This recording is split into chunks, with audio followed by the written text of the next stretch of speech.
Hello, everyone. Hello. Hi, how's everybody doing?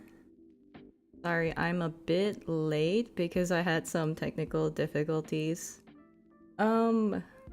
So the way I set up my so I'm drawing on an iPad, right?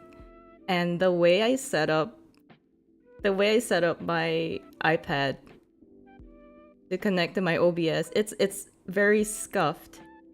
So I use a MacBook, right?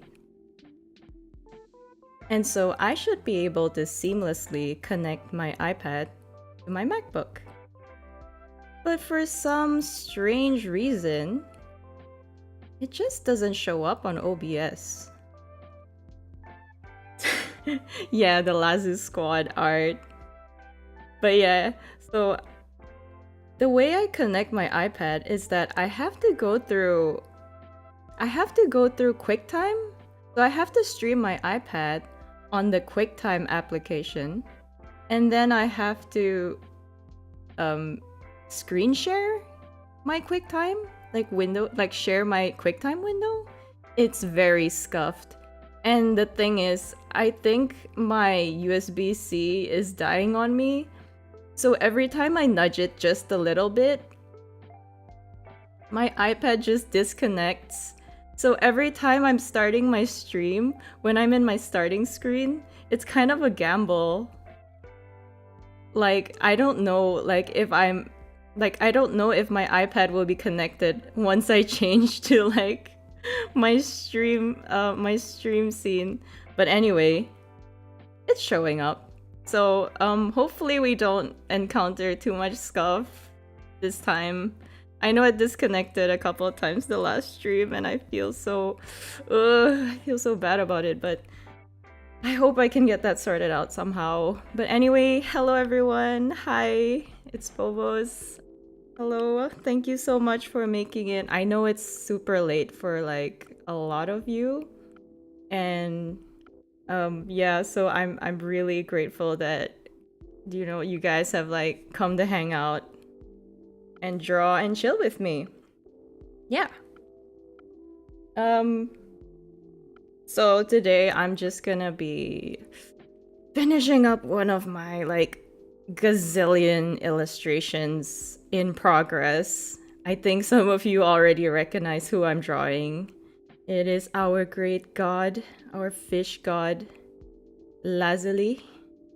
And I thought it would be appropriate to stream a drawing of her since I too am a blue fish, specifically a manta coelacanth, which is still fish. So I thought, you know, a tribute to our reverend blue fish god would be appropriate. Hi everyone! Sketching millions without ever finishing it. That's me for real. Yeah, I know. I have like so many projects in the back burner. It's bad. It's bad, but you know, that's the life of an artist. For real, for real. Oh, I hope the latency is alright, because I know the last stream, like, I didn't set my latency to ultra quick, so I think you guys were like waiting for like half a minute just to be able to see your chat messages on stream. So yeah, sorry about that. But yeah, thank you so much for bearing with me. I'm still learning. But yeah, hope you guys enjoy yourselves. I'm just gonna be doing some line art and coloring, and we'll see where that takes us. I don't know if I can finish this piece by tonight, but we try our best, right? Oh, I should get a reference sheet of her up. Give me a second.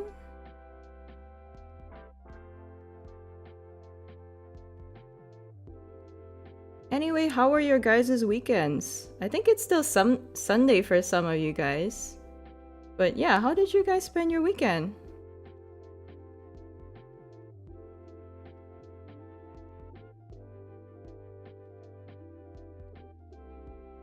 For me, I had like a potluck dinner at a family friend's place. And so it was like a dinner where everybody brought like their own dishes. We would like make our own dishes and we'd bring them over. It was really fun to see like what everyone else brought to the table. And for myself, what did I bring? Ah, yeah, I made like a cheesy baked pasta. Cheesy baked pasta cuz I'm pretty familiar with making that and I haven't made it in a while, so I just felt like making that. Then I think there were people like someone brought like I think it was like a shiitake mushroom wrapped with beef, and then someone else brought brownies, so it was like a good mix. Some people brought like mains, some people brought entrees, and then some people brought desserts. But yeah. Ooh. Sorry guys, I'm still getting my reference photo up.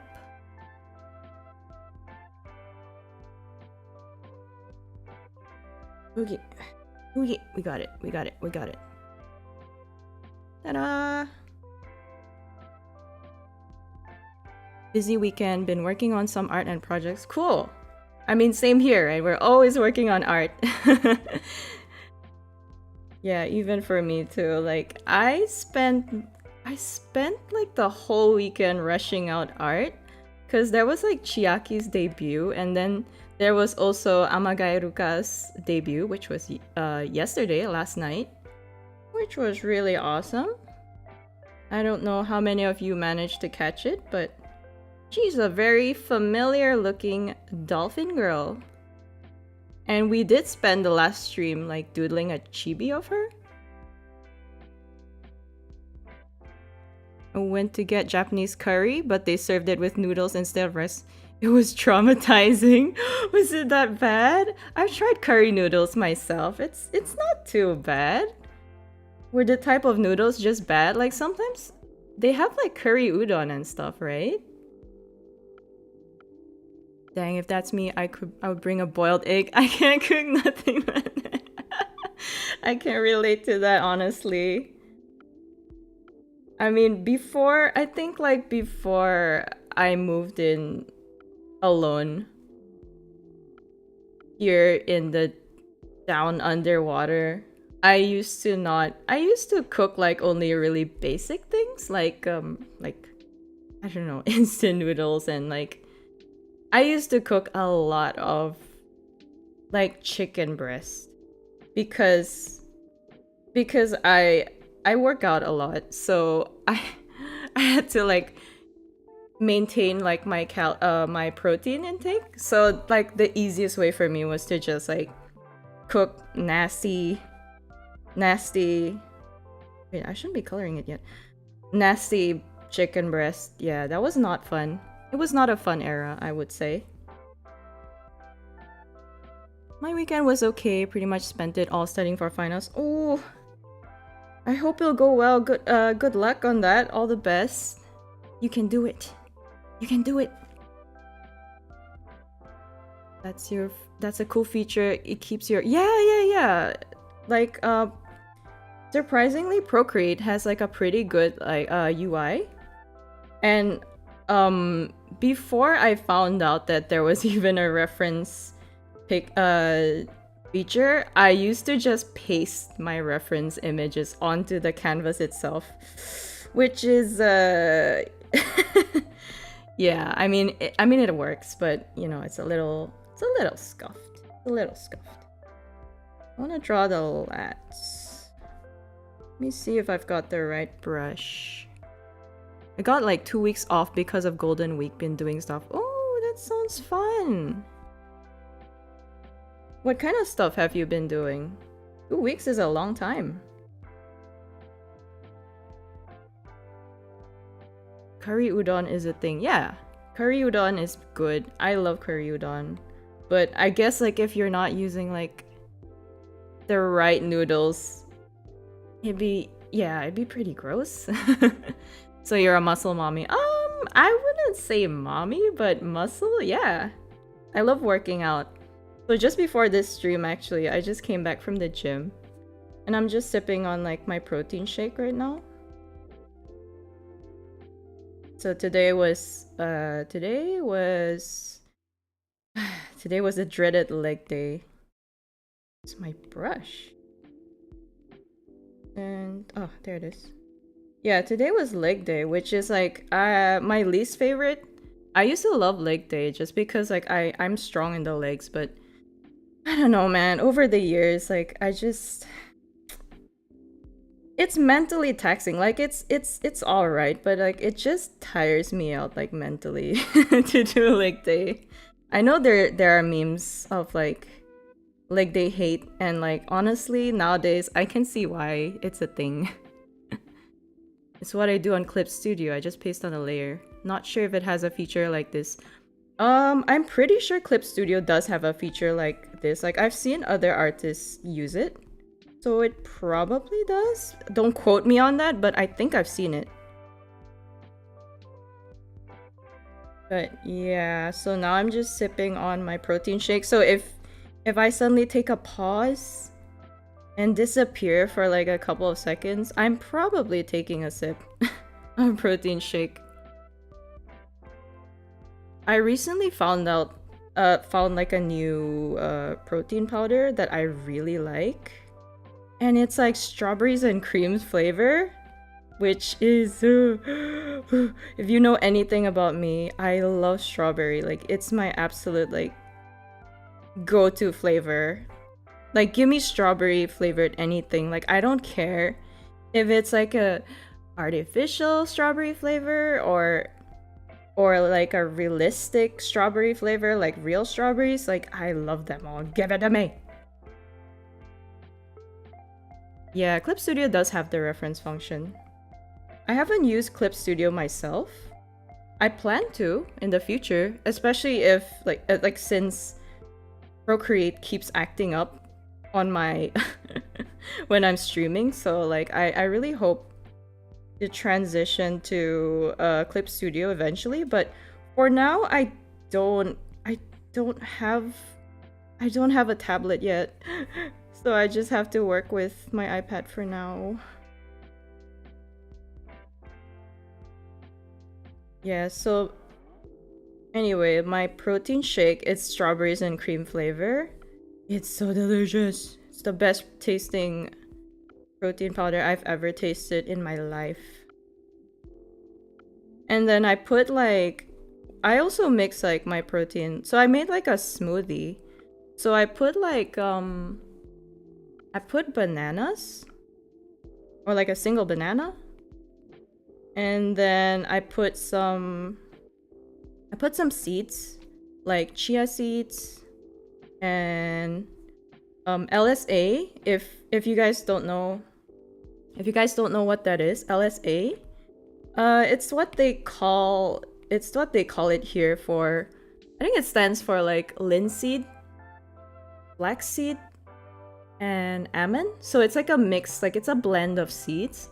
I don't know if you guys call it LSA where you guys are too, but that's what they call it here in the Down Underwater. It's a lot more buttons in CSP, like a Photoshop. Yeah. It's a lot more complicated, but definitely like functionally, I know in terms of functionality, I know it's got a lot more features. So I really wanna harness that. Like I've seen a lot of like amazing brushes and like tools. Like the 3D tool, the 3D model tool, I need that. I need that so bad. I'm tired of staring at like 2D references that don't necessarily match the pose that I'm going for.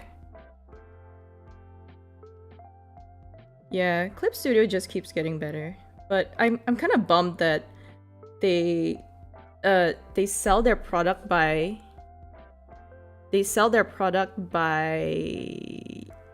like a subscription and by per device. So I actually purchased it I purchased it for my MacBook, but I do wanna be able to draw and stream on my PC. Because I recently bought like a PC, my first PC in fact. And yeah, it'd be great if I could start like creating content on there instead. Because I kind of want to just keep this my MacBook laptop for like work purposes. Yeah.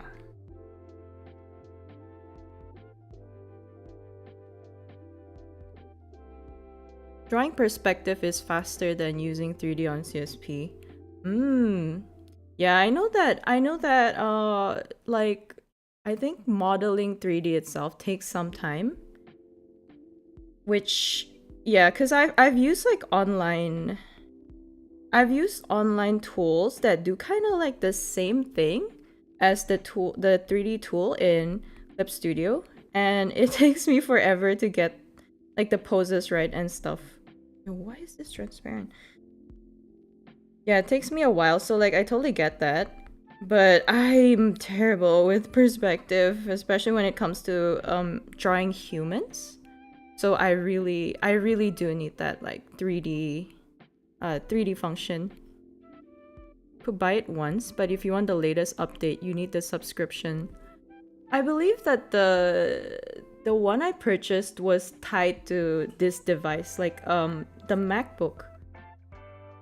So I don't think I could try to install it on another device if I wanted to. Like I'd have to purchase a separate license, which I guess makes sense because I guess they're trying to prevent people from sharing their software. So I kind of get it. It is a bummer for me though, since I work with like multiple devices. Guys, it took me like 5 minutes just to draw 2 circles. My goodness. My goodness. For a guy who uses 3D software a lot, CSP's method of doing anything in 3D is hard. Oh, really? Well, that's interesting. I've seen like the potential though, like I don't know, I've seen like I know that in the latest update you're able to draw things on the model itself so that afterwards you can just trace the whole 3D model along with like the whatever you've drawn on the 3D model. I think that's pretty cool. Ah, okay. Oh, a couple years ago. Yeah, I might have to check that out actually. Be pretty great if I could just reuse my previous license, which honestly I haven't even used it. Like I haven't even used it on this Mac just because, like I said, like I don't have a tablet yet, so I haven't really had the chance to use it properly, at least. I even tried to use my iPad as like a makeshift tablet. So what I do is like I would mirror my desktop onto my iPad and try to draw on CSP from there, but it doesn't really work because they don't really detect the pen pressures, and I guess just like the nuance of your strokes kind of get lost when you try to do that, but I tried. Bought it before it had the subscription option, but I've been able to have it on. Ah, okay. I bought it. I think I bought it late last year, somewhere around November. So I don't know if it's still the same model that they have now, but hopefully they do. But thank you for the heads up. Let's just say that 3D thing only works if your job is a comic artist. Oh. What do you mean? Like, it's... Yeah, I'm not sure what that means. Like, you can only use it to draw comics?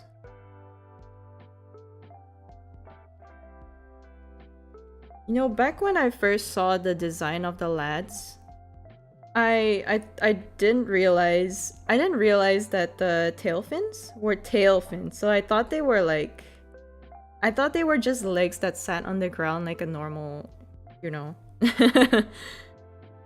So it's cute. We are little fishies. I want to be able to design my own mascot. I think Lazu is so good at designing mascots. Like I don't know how she makes them look so scrunchable, you know, like when you look at it you just want to squish it. It's true, especially for backgrounds, etc. Yeah, trash pans are like trash pans are the most notorious for having like the most inconsistent design. I myself, I have probably drawn the trash pan with like at least 3 different designs. Just cause every time I see a new illustration of a trash pan, it's always different. Like, I don't get what's up with that, but I just thought it's kind of funny. You know what? I take too long to draw a circle. I'm just gonna copy and paste this. I'm a cheater. Digital artists are cheating. They're not real artists. Have you guys ever heard that from people? Like people in real life telling you like, oh, it's not real art. Or even like online. I know that's something a lot of people like to say. It's crazy. You know the amount of work it takes to do digital art? And then people compare it to like AI art, which is nuts. That's nuts to me. She creates the perfect creatures. Exactly. Amen to that. Lads can't be kicked up anymore because of... I mean, you know, if you think about it, the cake kind of transferred into the fins. Like, you know, the tail fins kind of look juicy, right? Like, you know, you make do. Like, how do you draw a caked up lad? Like, would he just have like an extra juicy like tail fin? These questions, man. I might have to explore that myself. No, you can use the 3D basically anywhere, but it's inconvenient if you only use it for a single illustration. Ah, okay, yeah. That makes sense. Yeah, it really helps with like the drawing like perspectives of backgrounds. I've seen like people using the 3D background function, and I feel like that would help me a ton. Like as someone who's god awful at creating my own backgrounds, I feel like that would be such a useful tool for me. But yeah, maybe it's not worth the amount of time it takes to model, because yeah, like even the video that I saw, like it looks like it took them hours just to model like the entire background. It was just for like a single illustration. Do I have the patience for that? Perhaps not. Perhaps not. Let's just say every human work besides AI is considered art. Yeah, you could say that. Like many things are art, you know, like for example, like cooking's an art. Why can't I draw? Like cooking's an art, right? Well, I would consider it sort of an art form. But yeah, AI art, don't really want to get into that, but I don't know. Seeing people compare digital art, like hand-drawn digital art to AI is kind of wild to me. Like the difference is astronomical. Like you cannot you cannot compare those two. In CSP, there's a perspective ruler. I use it a lot. Oh, yeah, that sounds useful. I want to be able to get better at drawing perspectives, because that's one thing that I'm really weak at, is drawing like dynamic angles. Like I tend to draw a lot of my art like from a straight on angle, because I just can't draw perspectives very well. So, yeah. Things I'd like to work on, I suppose. You guys think that lads are more fish or more seal? Like, just based on their design alone. I want to think that we're more seal than fish, just because... I don't know. It reminds me of the Pokemon Spheal, if you guys know, like the little ball seal. Really reminds me of Spheals. Yeah, more seal, right? Once you master the perspective, you feel like you can build a city. Exactly. Once I master perspectives, it's over for everyone. I wield the power. The power to create anything I want. That is the dream. You think seal? Yeah? They're so chunky and like blubbery and stuff. Blubbery. They're so full of blubber.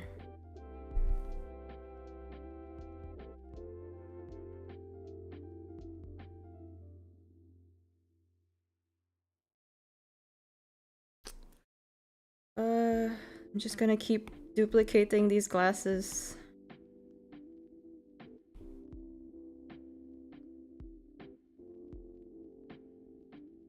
What time is it for most of you guys now? It's like dinner time for me, so yeah, the protein shake I'm having, that's dinner. And nothing else. Because it's a really tall glass. I think in like the north, it's like straight up morning, yeah. I couldn't figure out like what time would be the best time to stream for me, but personally, for my own schedules, this is kind of like the best time to stream. For now, at least. Maybe not for future streams, but like for today, this is like the perfect time for me. Maslow. 3:30. Thank you for being here anyway. Have you watched the horror movie The Tusk? It traumatized me and now I'm afraid of walrus. A horror movie about walrus? Wait, what? That actually sounds intriguing. I'll have to look that up. Okay, now I want to see it. Because that sounds terrifying.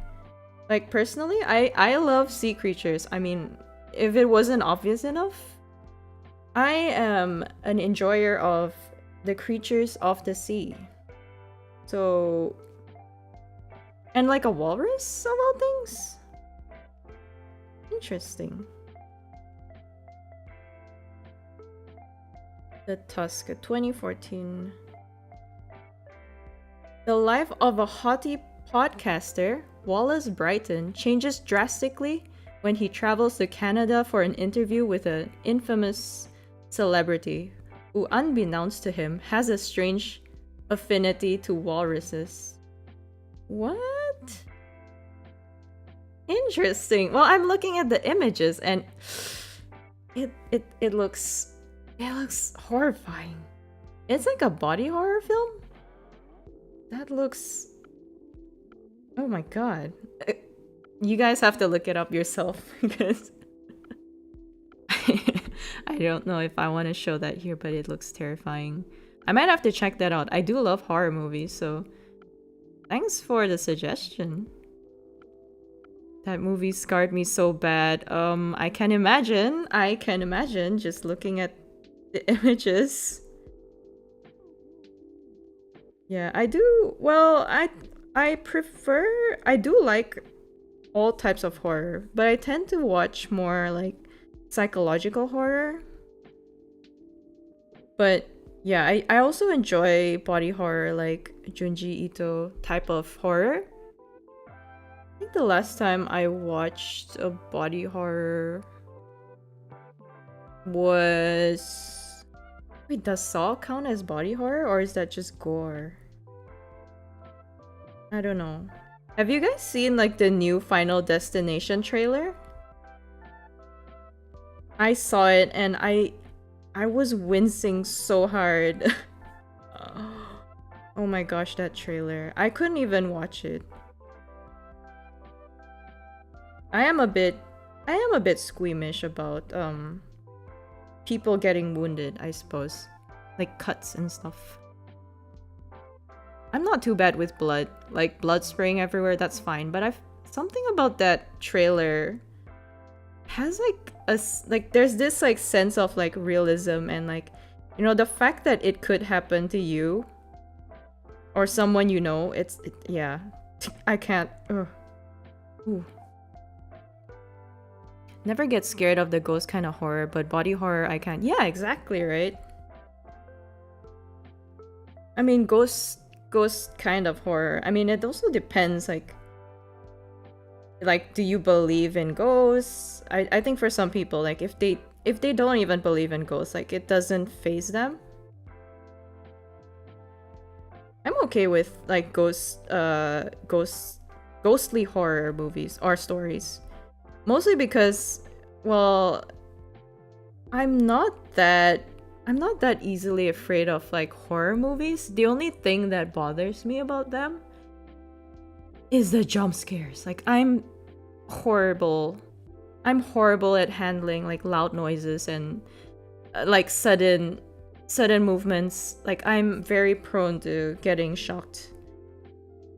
So yeah, I'm not a fan of movies with like a lot of like cheap jump scares. Not a fan of those. If there's a jump scare, there better be like a damn good reason for using that device, you know? I agree, I'm easily startled. Exactly. You feel me? The Final Destination trailer I saw was really goofy. Okay, it was goofy. It was goofy for the most part, but just like the first 15 seconds of it where like the glass falls into the ice box.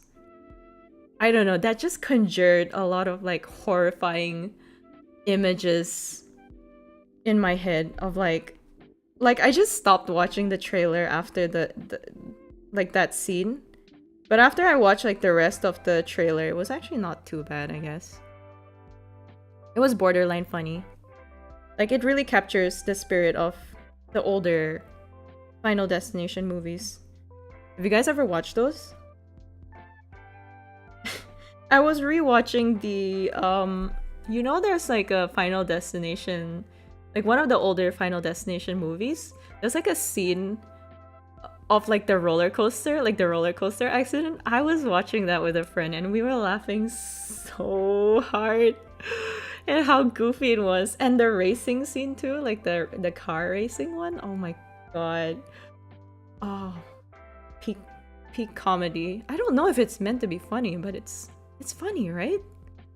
Or am I just sadistic? I don't know. I think it's just so goofy the way like these events are happening. Many people consider jump scare just for the sake of it. It's just a cheap trick. Yeah, exactly. I think a really effective horror movie is one that can induce fear without, you know, without the use of cheap tactics like jump scares. That's where it's at. Which is why I enjoy psychological horror, because that's the kind of thing that can really like, you know, it digs into your brain. Like it's not like you watch the movie and then you're scared for a few seconds and then after that you're fine. Like psychological horror makes you think, I guess. Makes you think like, what if these things happen to me? You know, what would happen? And I think that's what an effective horror movie should do. But that's just my opinion. I imagine they're meant to be a little campy. Yeah, I think so. Like, there's no way. They have to be aware of how camp their movies are. This does not look right. Okay. Oh, I don't want to draw the feet. I can't draw feet. I'm bad at drawing feet. Midsummer for real. Yes, that is exactly the movie I was thinking of when I was describing that. I think the first time my cousin recommended me to watch the movie. She told me the scary part about Midsommar is not, I don't know, it's not that it's scary to watch, but it's more so like the thought that something like that could happen to you, you know? Like the possibility that you too could be inducted into a cult and you wouldn't know it. And you can't do anything about it, you know? You'd be trapped. Like not just physically, but mentally, right? Like mentally she pretty much, like the main character, she pretty much got brainwashed towards the end. And that's pretty terrifying. I don't know.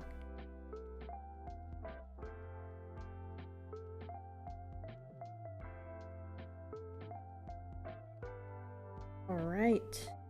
We're almost at the end of the line art process, I think. I will avoid Sweden at all costs because of Midsommar, true. Well, I mean, a lot of the European countries are kind of like, they have those,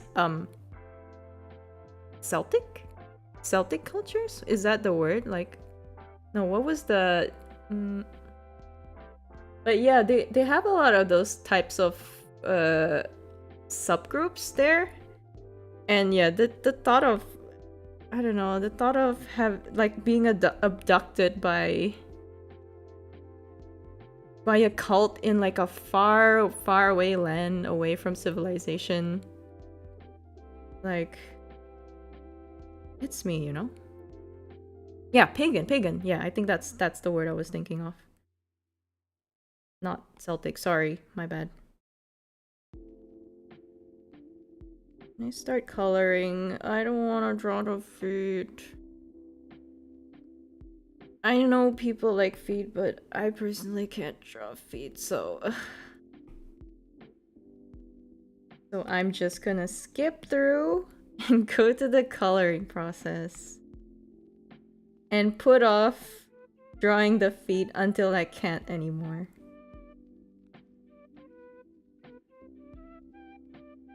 Conceal feet with... True! That's so smart! I didn't even think of that. Thank you. Okay, lads. Lads! New mission! Cover your god's good goods. Oh my god, this is so smart! Okay, I kind of don't want to put it too... Okay. Have to head out to bed, but have a nice rest of your stream. Thank you, Maslow. Thank you so much for dropping by. Hope you have a good rest. Good night. You know, people love foot. What? I don't know. I don't know. VTuber fans seem to like that kind of thing. I don't know. Lads would never do this. True, but you know what? I'm gonna face the music. I'm gonna struggle, but I will draw the feet. But maybe not on stream, because the whole stream will be just me struggling to draw feet, so you don't want to watch that. Trust me.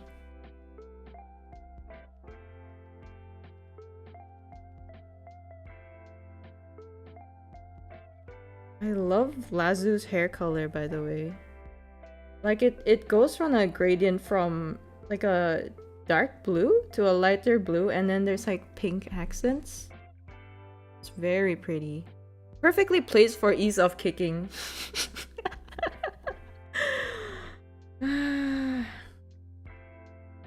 Yeah, I know a lot of lads that would like that.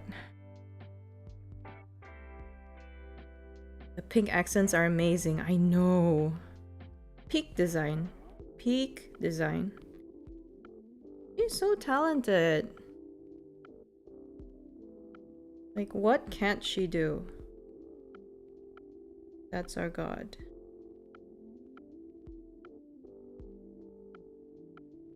Oh, the blue doesn't look right. Probably should have gotten her her other reference picture. Be right back. I think I'll get the one with just the flat colors and not her L2D model.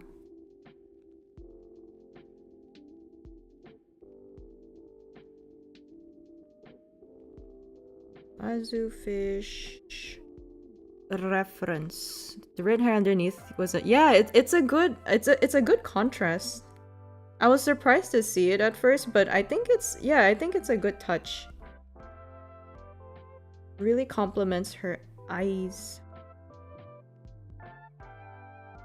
Where can I find her old reference sheet?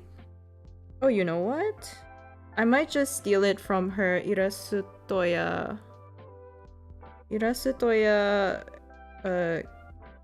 art, because that one has like flat colors. All right. Ta-da!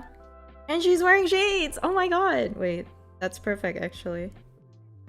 I forgot to draw Starnelius. Wait, I need to fix that. Me needs to fix that. Alright.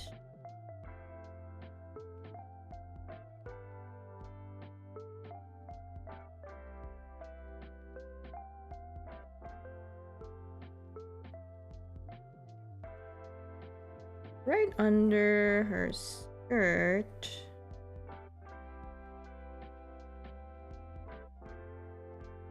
This is where you guys will see my perspective struggles at work.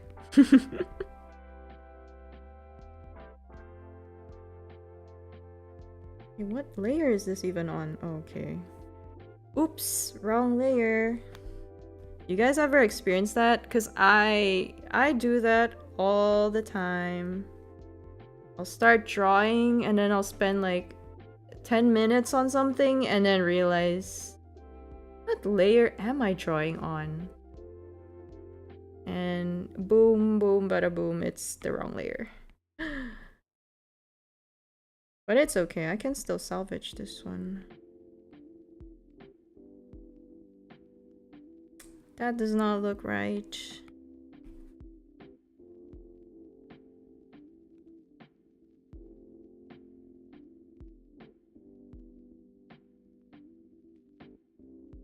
Something like this?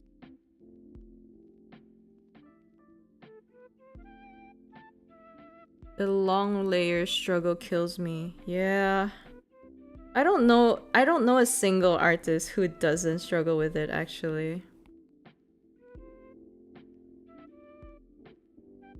Maybe there should just be a user interface that tells you what layer you're currently on. Are there any like drawing, like illustration softwares that do that? Cause if not, like pitch it, like should I pitch it to like Clip Studio? Cause I feel like people like me would really appreciate that.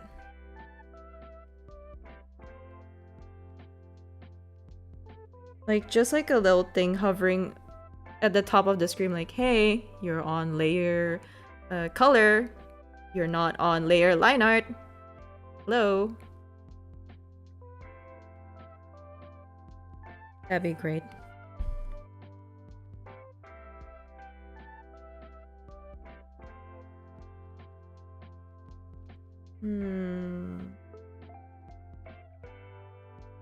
Okay, good enough. Good enough.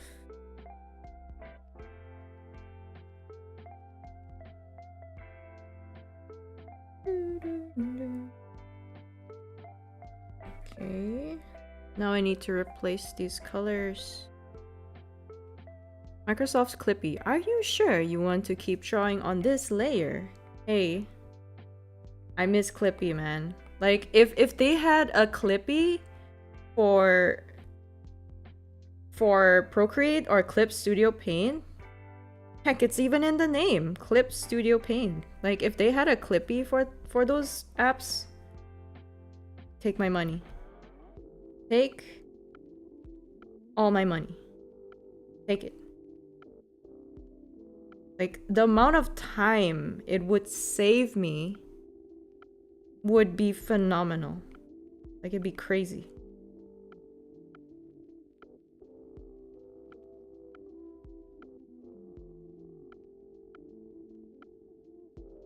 Did any of you, like, pre-order the Switch 2? I know, like, the pre-orders were last weekend? Like, the past weekend, right? Too poor. Yep, exactly. That's me. Yeah, I didn't I didn't pre-order mine just because yeah, it's way too expensive. I don't exactly remember the price of the original Switch, but I don't remember it being quite as steep. I think the worst part for me is how much the games cost. Like, it's almost like doubled in price, no? Okay, not doubled, but like at least 1.5 times. Like, I couldn't do that. I don't think it's very sustainable. Kinda just wait until a cool game comes out on it. See, the thing is, there's several games that I want to snatch up that have been announced for the Switch 2, but like, is a couple of games, like, the question becomes like, is a couple of games really enough for me to drop a whole bunch of money on a whole console? You know, not just on the games alone, but I'd have to buy the console just to play like 1 or 2 games. I don't know if that's worth it, you know. Like, I wish I could, but it's getting too expensive nowadays.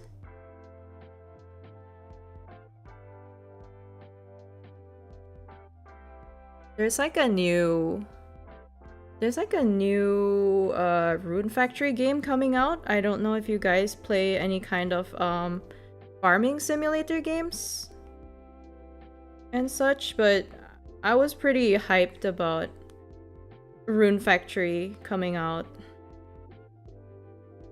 Which is bad because I told myself I wasn't gonna buy the Switch. I'm really hoping there's no like Switch exclusive games that are coming out that I really want to play.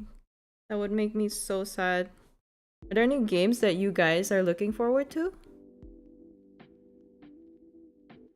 And then there's like Kirby Air Riders, which looks... I don't know, is it a racing game?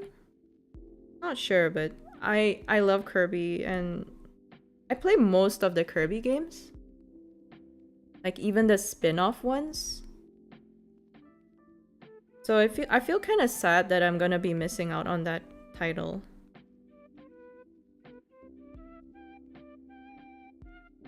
I'm on Copium for a new Fire Emblem or Smash. I also love the old Kirby Air Ride. Yeah, I mean, I'm pretty sure they'll come up with a new Fire Emblem game. It's a pretty popular franchise. Smash, I looked at... Speaking of Smash, I saw some like reaction videos of like streamers reacting to the Nintendo Direct. And then... So there's this couple of streamers that like when they saw the Kirby Air Ride trailer drop, they were like, "Oh my god, Smash! Oh my god! Oh my god, it's happening! It's finally happening!" And then it turned out to be Kirby Air Ride, and they were so devastated. I feel for that, you know. I'm personally excited for Kirby Air Ride, but I can imagine being a Smash fan and... Like, when was the last Smash game? Like, it was quite a few years back, and it's like 2018 or something? Like, really, really far back. Like, the first few years that the Switch came out. So it's been like 7, 8 years since the last Smash game? The fans are thirsting. Saw a few VTubers playing their new Rune Factory. It looks alright, but kinda wish they'd make a regular story of seasons. Yeah. You know, the thing that bums me out the most about the newer Rune Factory games, honestly, is the graphics. I'm not too crazy about and the character designs too. I don't know what it is about the designs, but I much prefer the older ones. My favorite Rune Factory game has to be 3, followed by 4. And just because, like, 3 has, like, a really cute waifu. I think that's mostly the reason why. But yeah, just in general, like, I haven't been really feeling their new 3D... like 3D graphics. I feel like it's a little flat. I don't know about you guys, but I guess in general, I'm not a fan of like 3D RPGs. Like JRPGs at least. No time for games anymore. Oh, so real. So real. The adult life. Ugh. Last Kirby Air Ride was like GameCube. Oh, GameCube. I guess it's more exciting than having a new Smash title then. Just based on how long it's been since the last game alone. Based. Yeah. Oh no! Oh no! Yeah, this is what happened. So I accidentally nudged my USB cable. Let me try to fix that. Sorry, guys.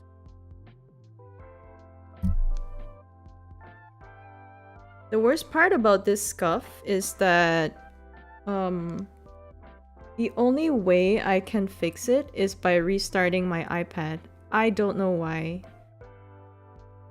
Like, plugging out and plugging the device back in doesn't work. So I have to restart my iPad. I don't know why. So, a little annoying, but bear with me.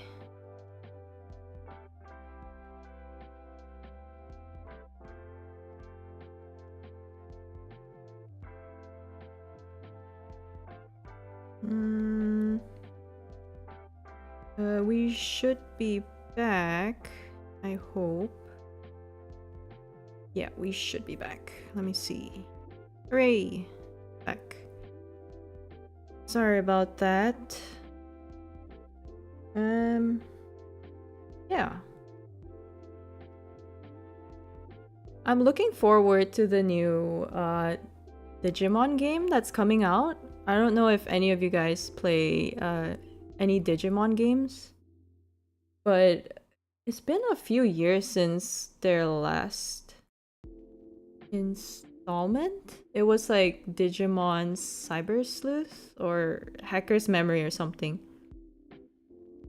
And they're going to release, what was it? Time something. Well, there's a new Digimon RPG coming out that I'm really looking forward to. And I'm so glad that it's not going to be a Switch exclusive, because that would be the worst thing in the world for me. Because I don't miss a single Digimon title drop. If there's one thing to know about me, I'm an avid monster taming genre fan in general, but Digimon is my bread and butter. Digimon love. Not enough Digimon love. I've been meaning to pick up the Digimon games.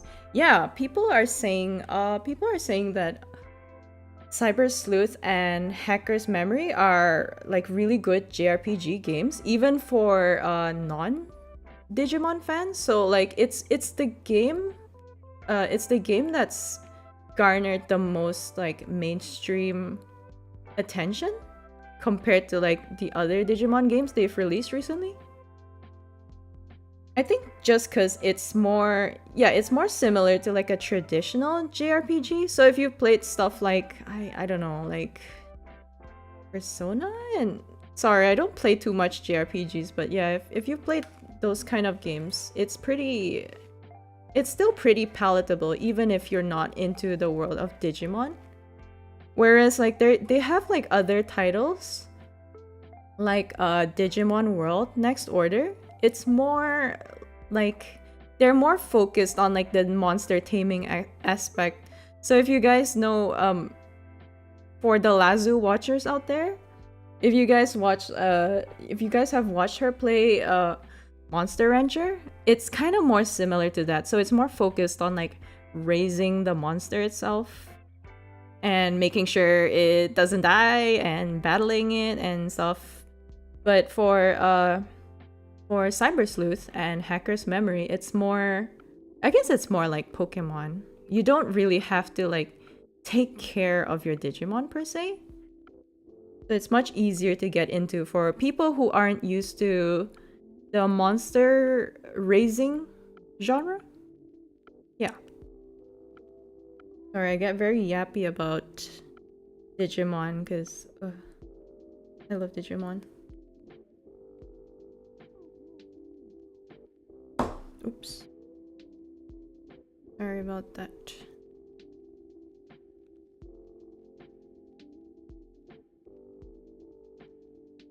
Yeah, and then I know like recently they announced Silk Song, which is, I think it's supposed to be like a sequel to Hollow Knights. And I don't know much about Hollow Knights or anything, but I saw like a friend, like a family friend play it recently, and I heard that it's really hard. And like so this so this family friend is actually like, so it's my friend's mom. Right? She's a bit of a gamer. She loves to play like platform games and stuff like that.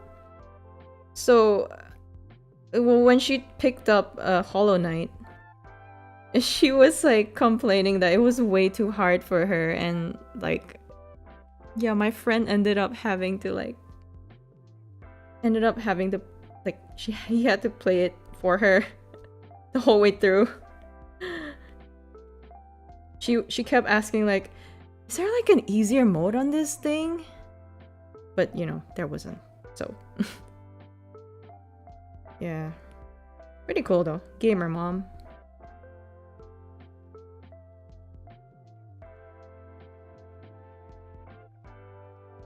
I always find it interesting when people have parents that are like gamers. Like I think my friend's mom like legitimately plays as much as or even more games than her kids. And her kids are all gamers, like gamers. Like they spend like their free time like every day like playing games. But this mom, like she's like, once we're like, I don't know, like once she's done with work, when she's done with dinner, it's straight to the Xbox or straight to the PS5 she goes. Pretty wild. Like if my mom were to try to pick up a game like Breath of the Wild or something, I think she'd just walk herself off a cliff in like the first 2 minutes. Like I couldn't imagine what it's like having like a gamer parent. But yeah, apparently that's a thing.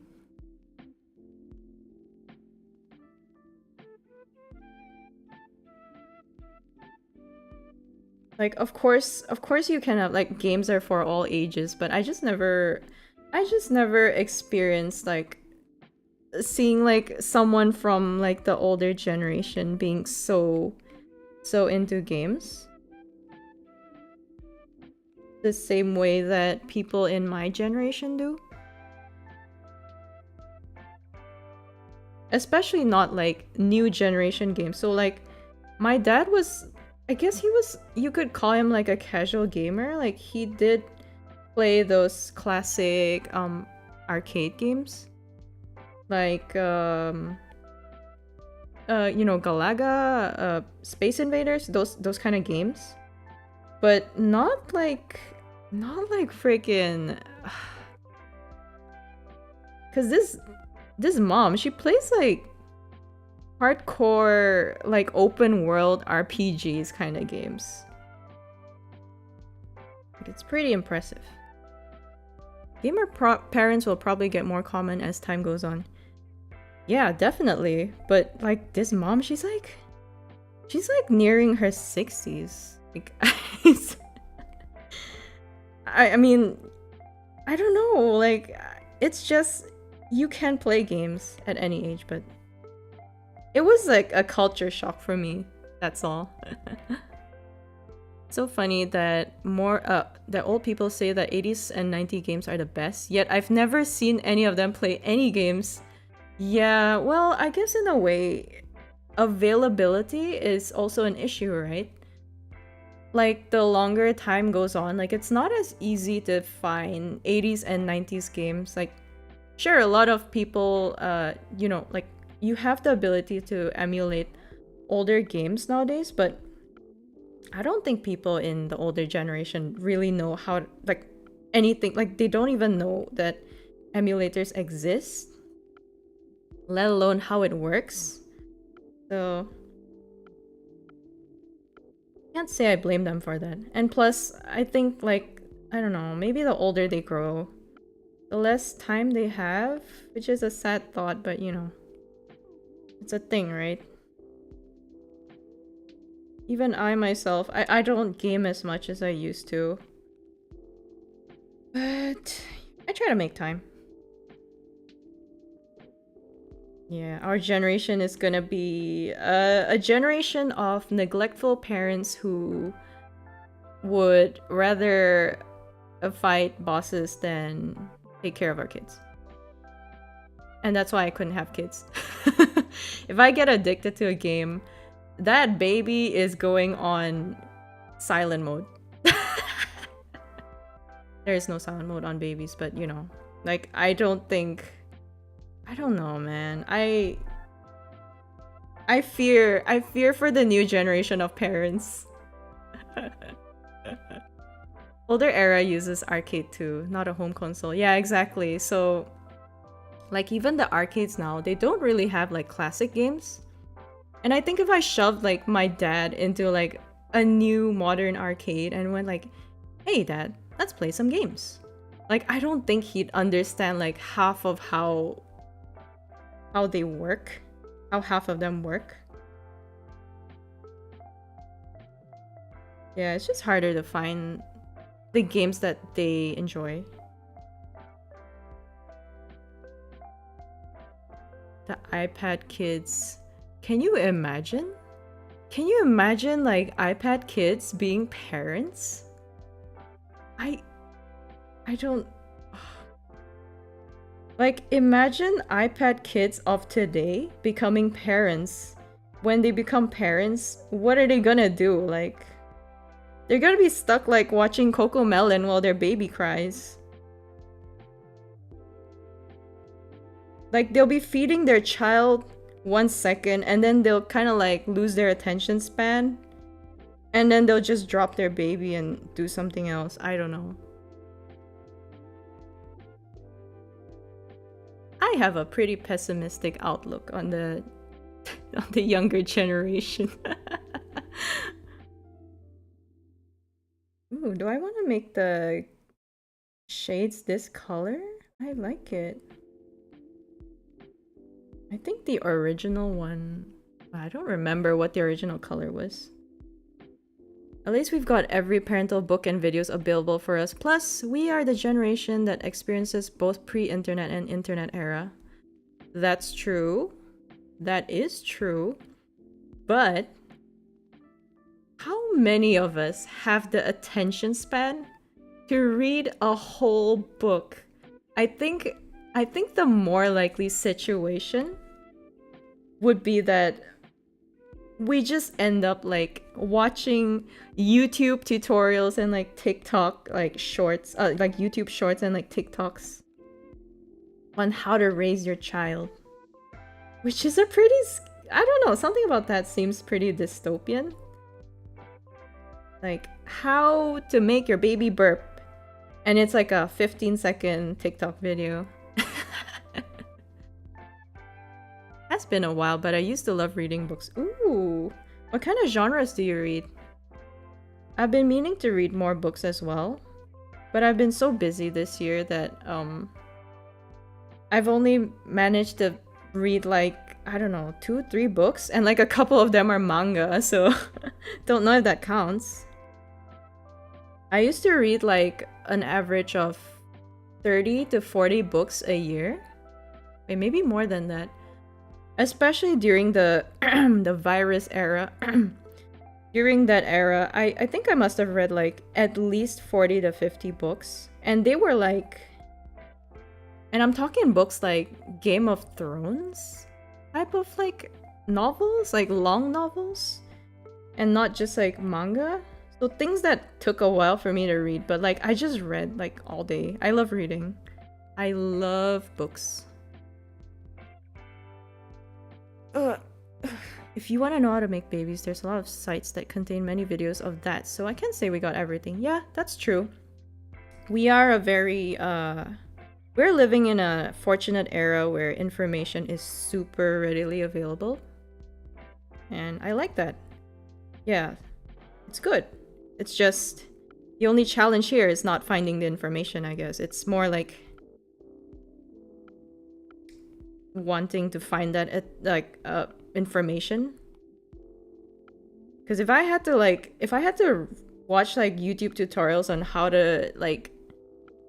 to take care of kids, I feel like I'd lose my focus in like 7 minutes. I don't know. Or less. Maybe that's just me. I have a problem. I was big on mysteries, fantasy, and also lots of graphic novels, manga. Ooh. I also read those genres. I really love fantasy, especially. Fantasy and sci-fi are pretty much like most of what I read. I really love urban fantasy and high fantasy books. I think that's why like the concept of VTubers is so fascinating to me. Just because, I don't know, imagining like lore, imagining like a whole universe and a world out there really captures like my imagination. Yeah. But also many parents just hand their babies the blinding light of the phone screen. Exactly. I feel like the new era of babysitters is just... I feel like babysitters and nannies, like, do they even get jobs anymore? Like, I feel like they're actively competing with the iPad and the iPhone. Like, nobody hires babysitters anymore. They just put like an iPad in front of their kid and like they call it a day.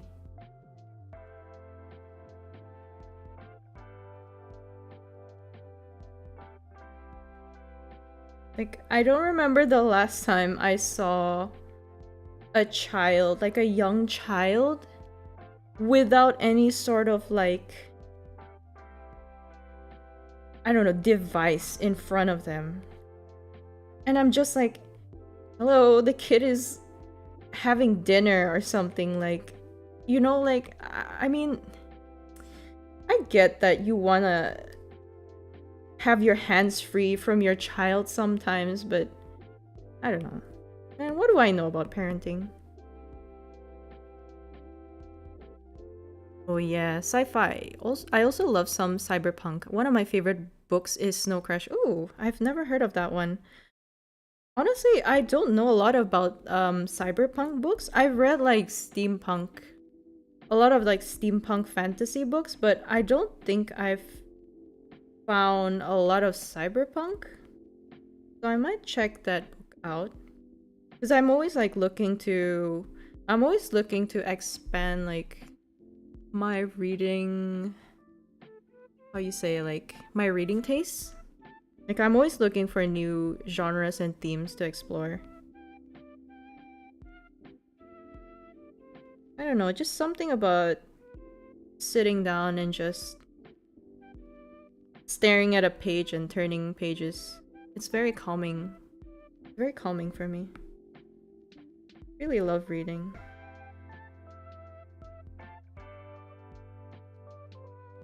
funny thing is that I love fantasy that is mysterious on its world building.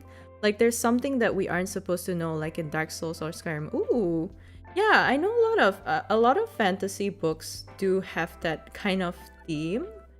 What are some that I can think of? Well, honestly, a lot of, yeah, like most fantasy books. Doesn't Harry Potter kind of fall under that category? I don't know, like he who shall not be named, you know? Like there's a mysterious air about the villain,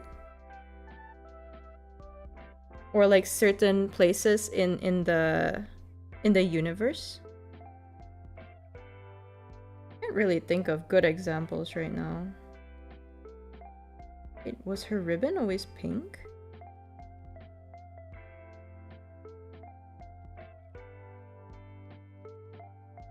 Snow Crash is basically about like a dystopian future where corpos own everything. There's super VR and the main character is a samurai pizza delivery hacker man? Wait, what? That's a crazy description. That's a crazy description. Corpos own everything. You know that whole description that you gave kind of reminds me of do you guys watch Black Mirror?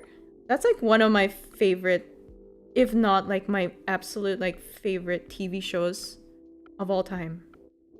So there's like an episode in Black Mirror where well, it's basically kind of what you described, right? Like everyone lives like in a super VR. It's very like capitalistic. So like your entire life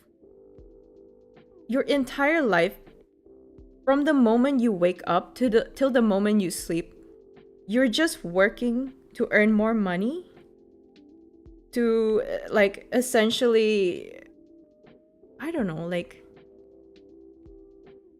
to essentially, you're not even really like enjoying life, you know. You don't get to enjoy life with the credits you earn.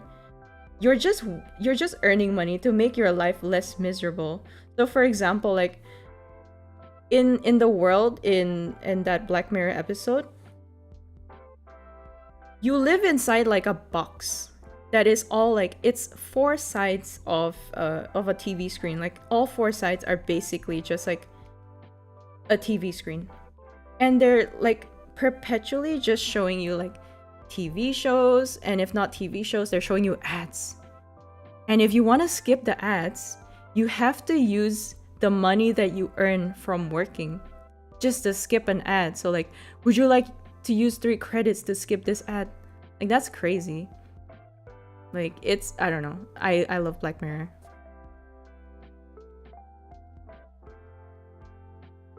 But yeah, I'm very intrigued by that description. I have to look at that that book. There's an absolute power that no one knows about, and if known, will cause harm to said person and its surrounding. It makes the world feel real. Wow. Sounds, yeah, that sounds really like suspenseful. Do they have like novels for Skyrim and Dark Souls? Because usually like if I'm intrigued by a franchise lore, I always hope that they have some sort of like a novel accompaniment. So like for Star Wars, if you guys know, like there's like a ton of Star Wars novels out there actually that expand on the world's lore. And like I'm not that big of a fan of the movies. Like the movies are okay, but I really love like the world that they built.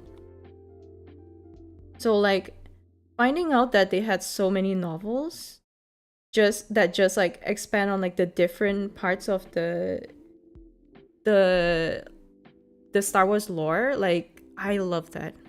Like it scratches my my sci-fi itch so bad. YouTube Premium for real. Oh my god, YouTube Premium. You know that they got rid of ad blockers recently? So I've had to deal with ads now. I've never had to deal with ads for years, and now I have to deal with them again. I hate it. True horror. Yeah, Black Mirror is okay. Black Mirror is a good example of what I consider like psychological lore.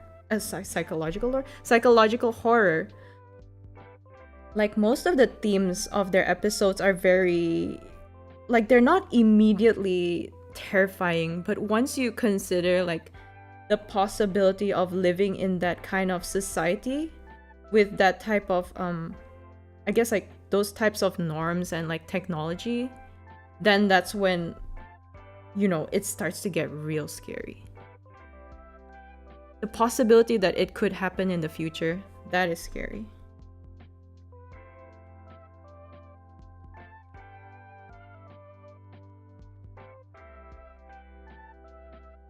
Oh yeah, I'm big on Star Wars. I love the books and comics and stuff, right? Right? The Legends, like Star Wars Legends? What do they call it? Like the one that's no longer canon? Like I like reading those. I miss the Legends era. I don't know how I feel about like the new canon of Star Wars. Speaking of Star Wars, May the 4th is coming. Are any of you guys doing anything special for May the 4th? If there are Star Wars fans out there besides Undefined. Let's just say the Elden Scroll universe, Skyrim, told their lore and the perspective of the historian in that world. You never know if the information is 100% true or just hypothesis. Oh, cool. Yeah, in a way that's kind of like they call that kind of trope like an not really like an unreliable narrator, but kind of, right? Because you're just relying on like the anecdote of the like the characters and you don't know whether it's accurate or not. Yeah, I can see how that's very immersive. That's really cool. Yeah, Legends. It's the canon I prefer for the most part. I think most people prefer, I don't know a lot of people that prefer the canon, honestly. Like not a lot of people have very good things to say about the new canon. And I can see why. Like I'm pretty okay with the newer movies, but the ending of the last movie, yeah, they lost me there. Like I was fine with it up till like the ending. That was weird. Imagine Sith Lord Lazuli. You're trying to give me more art ideas, aren't you? Sith Lord Lazuli. Is Lazuli like evil? Do you guys consider her moral compass like is she on the evil spectrum? Sometimes I feel like she is. But she's also too sweet to be evil, you know? Like, it's hard. It's like she's trying to be evil. But she's too sweet.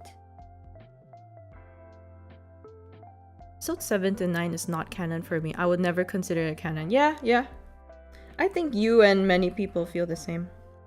That is very valid. That is very valid.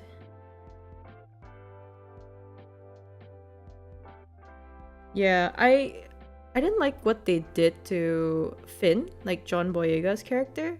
Like I know he was supposed to be like an important character, but somehow they ended up nerfing him completely in the installations for some reason, and I feel so like imagine instead of like another Skywalker story, we had a story about a stormtrooper turned hero. Like, isn't that way more interesting?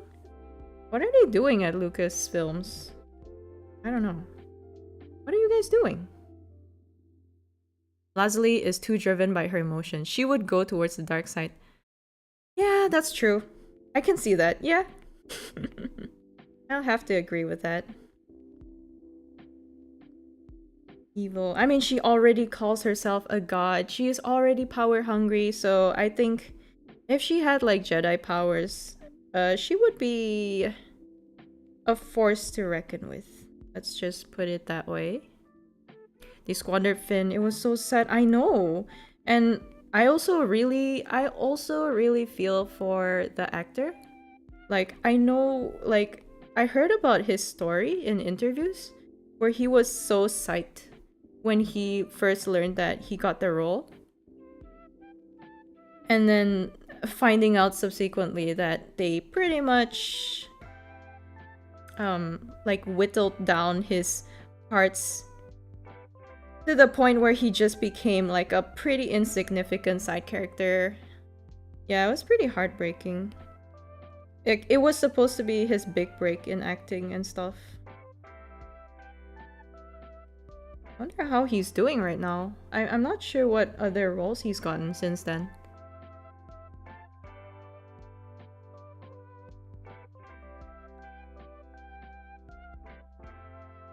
I heard that the new Andor is out. I might spend my May the 4th watching it because I really liked Andor.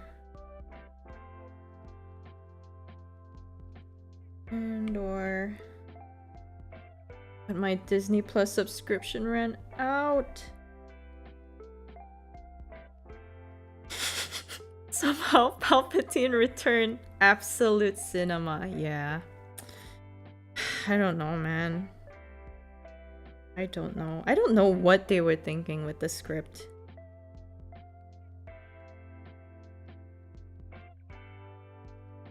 Sometimes when this tends to happen a lot with franchises that get passed around to like new directors and new scriptwriters.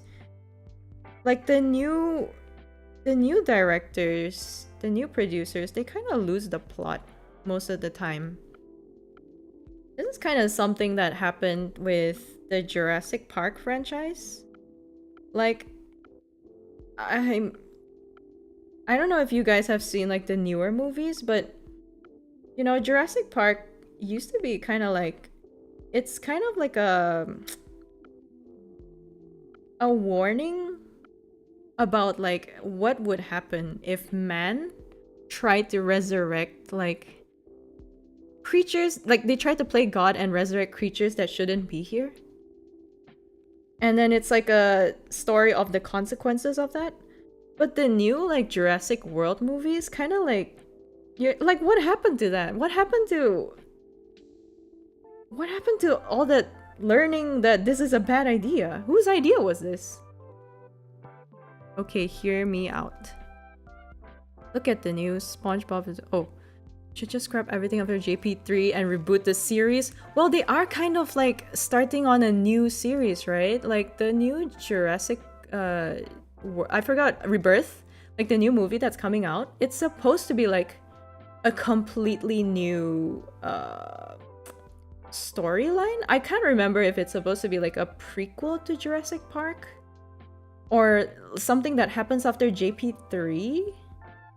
But I know that it's not... It doesn't...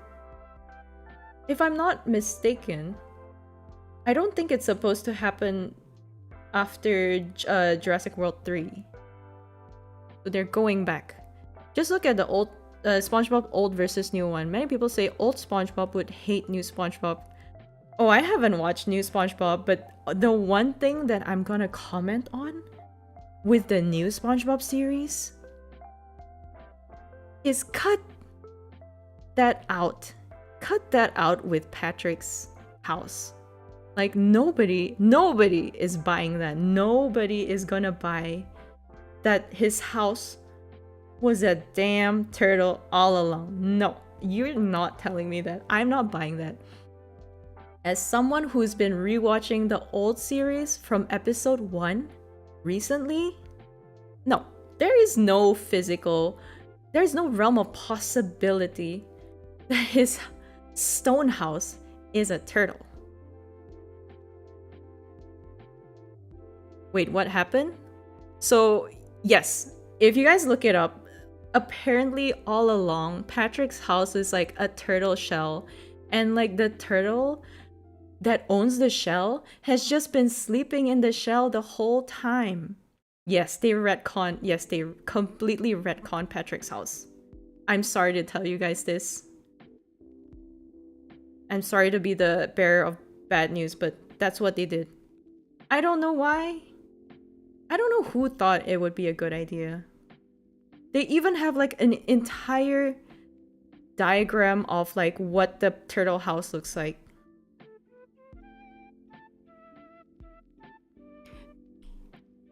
They should just scrap everything after JP3 and reboot the series and have James Cameron direct a more horror-focused, faithful adaptation of the novels. Keep the Spielberg films and reboot with Cameron at the helm. I think the new movie that's coming out looks. I don't know if.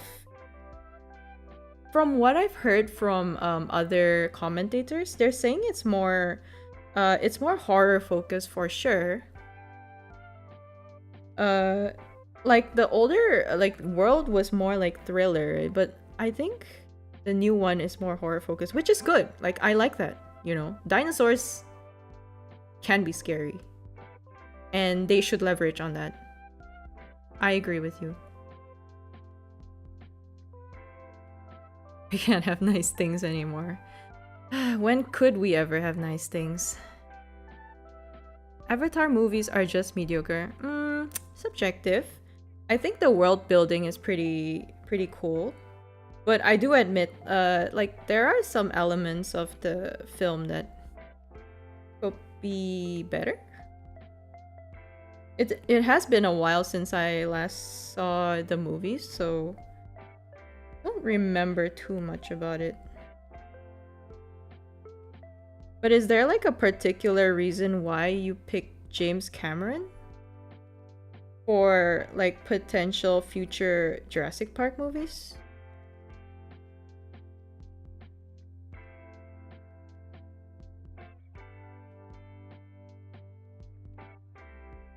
I think the one thing that I really like about the Avatar movies are the creatures. Like the the flying things that the avatars fly on. I think they look super neat. They look super cool. Excellent design, and really makes good use of that, like like their hair tentacle things that they use to connect with like everything. Like I think having them connect to the creature like that's a pretty neat and novel concept, I think. Like it really shows how much of like a nature-based civilization they are. Because he fought over director rights with Spielberg over JP. Oh, okay. I didn't know that. Interesting. How can you work with such many layers for just the base color? It hurts my brain. Yeah, it's because I find it way easier in case I have to readjust the colors in the future. So for example, I just realized I haven't even drawn the hand. So for example, if I decided, okay, this dress looks a bit too dark, I can simply select the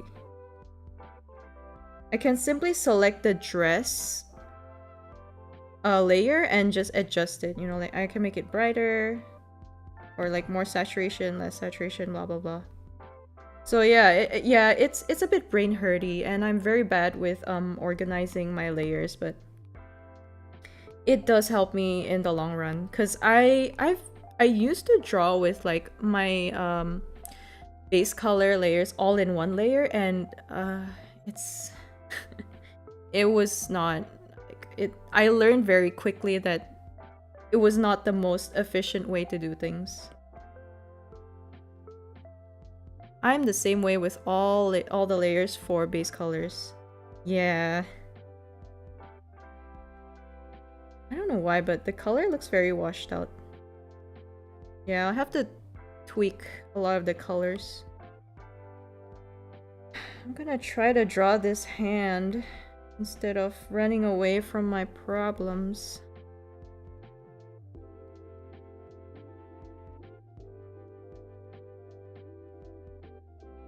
But I cannot draw hands either. Ooh.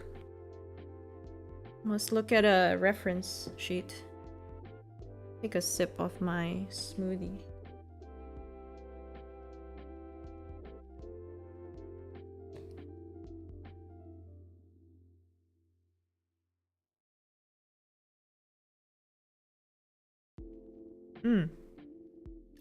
Maybe because of the different styles, the color looks or feels different. Yeah, it could be.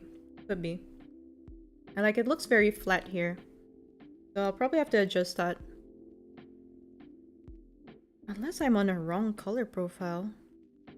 I should be on RGB. Let me look at a reference for hands. I agree that Avatar films are incredibly mediocre, but as far as world building and accuracy is concerned, Cameron's the man for the job. Yeah. Oh, I love the novels. I love the novels so much.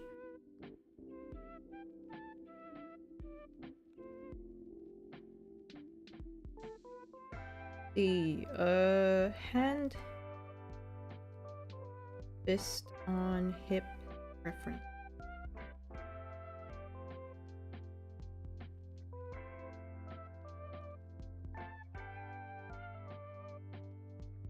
I have a confession. So the reason why I made her hands in this pose was specifically to avoid drawing hands. But now, embarrassingly, I don't even know. I don't even know how to finish the rest of this stupid fist.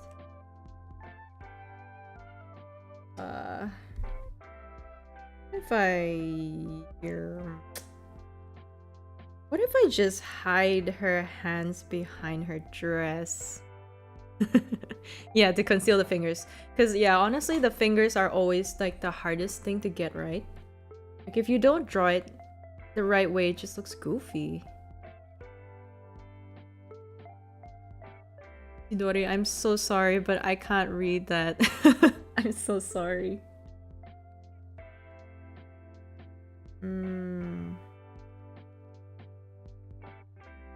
I draw this.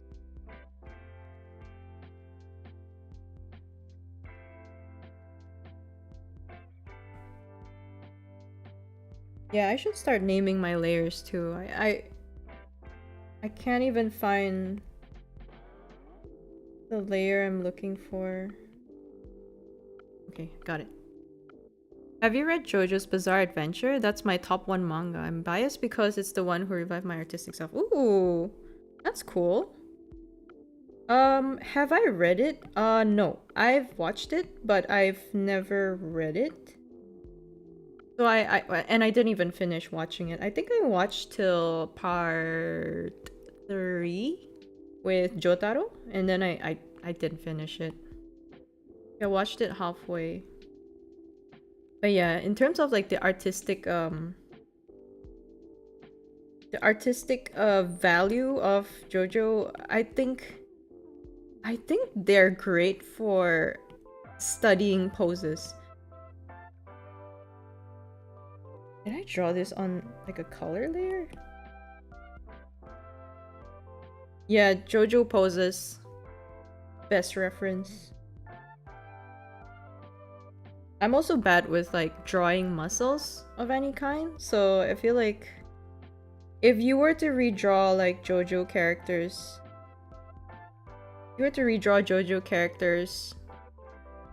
it would be like you would probably learn like a lot about how to do like dynamic poses and like perspective.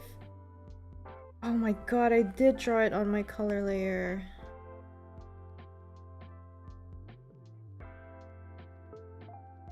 The person who uses the Japanese word says, "Do your best." Ah, thank you, thank you. Thank you for the translation. I appreciate it.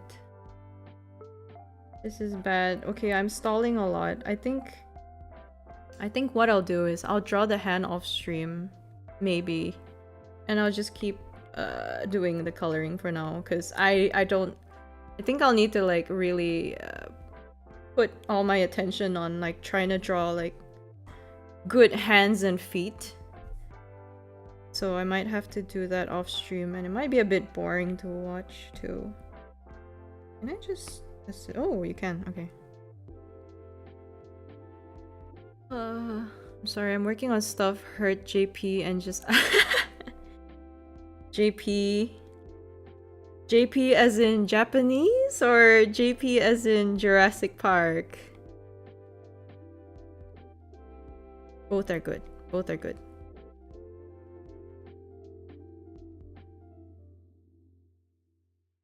Jurassic Park. Do you guys have like a favorite dinosaur? Doesn't have to be like from Jurassic Park or anything. I'm just curious. Because I really love dinosaurs. Like dinosaurs they're like one of my favorite things ever. I love anything dinosaur related. I wonder if people have like favorite dinosaur species. For me, so the reason why, so if you guys know, I am a manta coelacanth person. And the reason why I went with a coelacanth was really to because as much as I love dinosaurs, something about being a dinosaur person is kind of, I don't know, I don't want to be a dinosaur, but I want to be something adjacent to a dinosaur and maybe have like dinosaur related theming, if that makes sense. So I just wanted to capture like the prehistoric sense. But yeah, I love dinosaurs. My favorite dinosaur is like hands down the Parasaurolophus. I'll admit it, I really love the Parasaurs from the JP, like the Jurassic franchise. Like I think they're really cute. Like they're very well designed, and I love the bioluminescent ones. As unrealistic as they are, it's a guilty pleasure of mine. I really love those. Super cute. The Dinosaur 2000. Oh, that is such an underrated movie, by the way. Dinosaur. I should really rewatch that. That's a really good movie. Not enough people talk about it. Like it just disappeared into obscurity. Baryonyx? Oh yeah, Baryonyx, that's a base choice for sure. It's cliche, but I love the T-Rex. No, that's completely valid. Ankylosaurus is also really rad. Yes, Ankylosaurus is the goat. Like, imagine having a club on your tail that you can just swing around if people messed with you. Like, that's really dope. I love pterodactyl. Yeah, pterodactyl. I love flying dinosaurs too. Flying dinosaurs are super cool. Like, the thought of like something that colossal being able to fly in the air is just wow. Like how is that possible, right? Like the aerodynamics it has to go through is just mind-boggling. I do like bird-like dinosaurs because I really like birds. So like I think dinosaurs like the Microraptor and the Archaeopteryx, I really love those too. I just think they're really neat. I wish I had an armored tail. Hey, so do I. I think I'd have so much less people bothering me on the streets if I had one. Nobody would want to mess with me. They're literally dragon just without the... Yeah! So growing up, I used to really, really love dragons. I used to be like that kid that was like obsessed with like dinosaurs and dragons.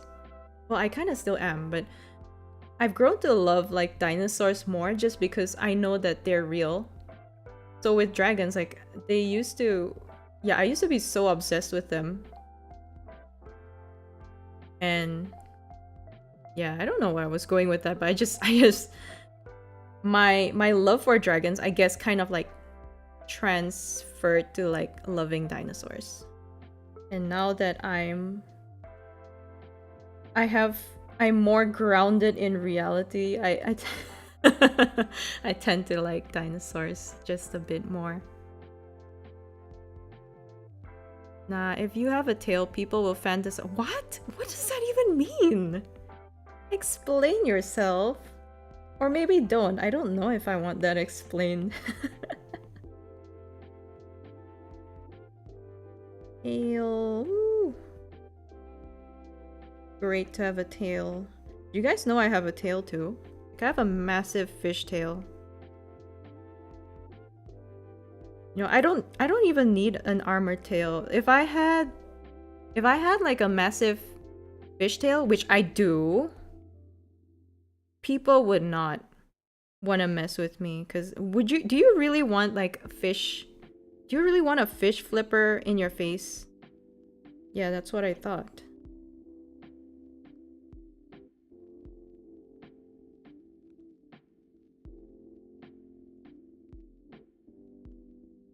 Oh, this color is different. Ta-da! It's coming together!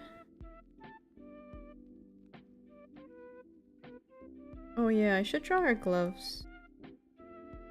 I can't draw her gloves, like I haven't even drawn her hand. Can I just draw a scuffed hand? Guys, can I just draw a scuffed hand? I really can't draw hands. You know what? I'll draw a hand now and then I'll fix it after stream. Done. There you go. Some semblance of a fist.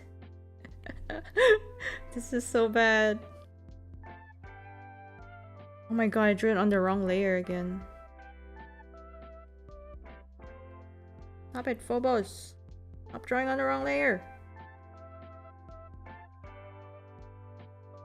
Should be this one. Yeah.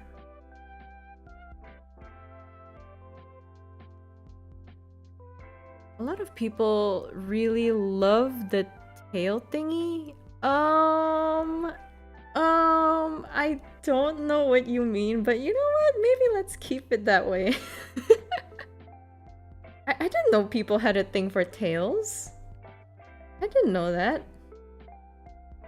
Guess you learn something new every day, but I don't know if this was something I wanted to know, considering I have a huge tail. I don't know how I feel. It is a semblance of a fist. What is that? It's like a potato. It's a potato on arms. Ugh, hate looking at it, but I'm not spending the whole stream just trying to draw that. Yeah, and I guess the reason why... So I'm a very slow artist. And, like, part of the reason why I'm so slow is just... Yeah, I'm not great at anatomy, so a lot of the time I take to draw is really, like, just trying to get the anatomy right. That takes me a lot of time. People have a thing for everything. That is so true. That is so true, Chidori. If it exists... someone out there has a thing for it. And I do find that a little comforting. Kind of.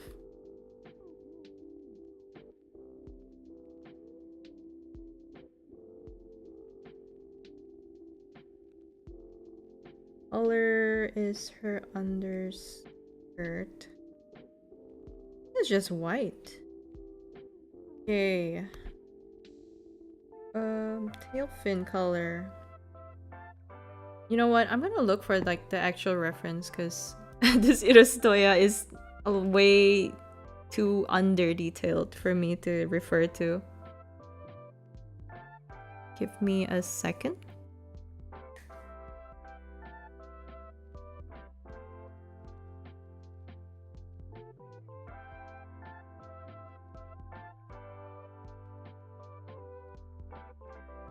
But yeah, how are you guys doing so far? I thought the hand is on the front of the dress. Yeah, I haven't... It is supposed to be on the front of the dress. But yeah, I haven't put the layers in the correct order. Because I kind of want to just hide it for now. Like, I hate the way it looks, so I'm just hiding it for now. I'll deal with that later. I think the final product, it will have the fist in front of the dress. Oh, I found her reference sheet.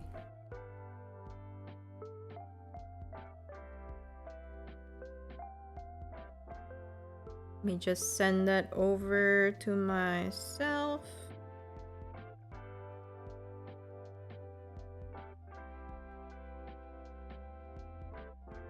I'm nowhere near as far as I'd like to be on the thing I'm working on at the moment. Yeah, I feel like you're working on so many projects though, so I feel like that's really understandable. On top of that, like you're working and stuff, like it's not easy, you know. I get that. Please be forgiving of yourself and don't push yourself too hard. Like, I know what it feels like to feel like the pressure of trying to finish like as many deadlines as you can. Like, I get that, but I hope you find the time to have some rest for yourself too. I've been looking for reference images for a drawing, but it's not going well. Yeah, that happens, huh? So, yeah, for me, like, sometimes, like, there are poses that I want to draw, but it's a bit, well, like, obscure, I guess you could say. Like, it's kind of like an obscure pose that's not very common.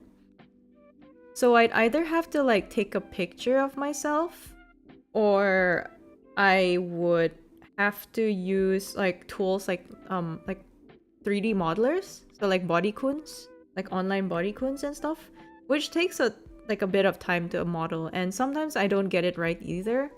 Like the model will look kind of stiff, so yeah, it's a bit of a learning curve for sure. Dumbest thing is 90% of these deadlines are all fully self-imposed too, completely arbitrary as far as the hobby side of things are concerned, and yet. Oh, don't worry. I completely understand that. I suffer from the same thing.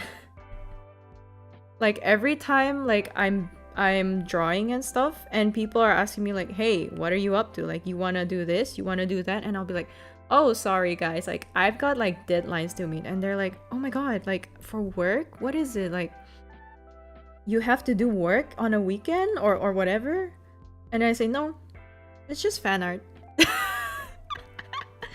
And then they're asking me like, but then why is it a deadline if it's like it's your own project? And then I say like, I go like, well, you know, sometimes there are certain events that I'd love to like be able to get my project out in time for, you know. And they're like, oh, okay. But at the same time, they're like, you're doing this to yourself. I know I'm doing this to myself, but I'm fine. I'm okay. Oh, this is the hat. I'm not really okay, but you know, that's the life of a fan artist. It's okay. I enjoy it. I'm always getting caught up in projects and things. Same. I think it's better to be busy than to not have anything at all. Like for me, I think I'd be like a really slothful person if I didn't have things to like work on. Like I'd just be lazing around in bed all day doing nothing, and I don't think that would be very good for my mental. So like being in this community and like reviving my love for drawing, because I did stop like drawing for like a little bit of time, but like getting back into art has been so, it's been so like mentally revitalizing. So yeah, I've been really enjoying myself. Oh god. Yeah, it's very good for my mental health, but at the same time it's also stressing me out, so how good is it really? Nah, it's a good kind of stress though. A good kind of stress. It's just the stress of like meeting deadlines.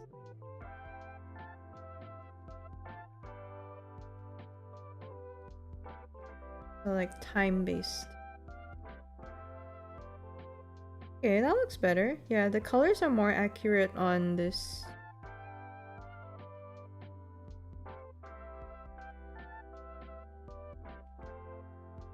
How does she look from the front? Yes, more accessories. I'll have to add that on later.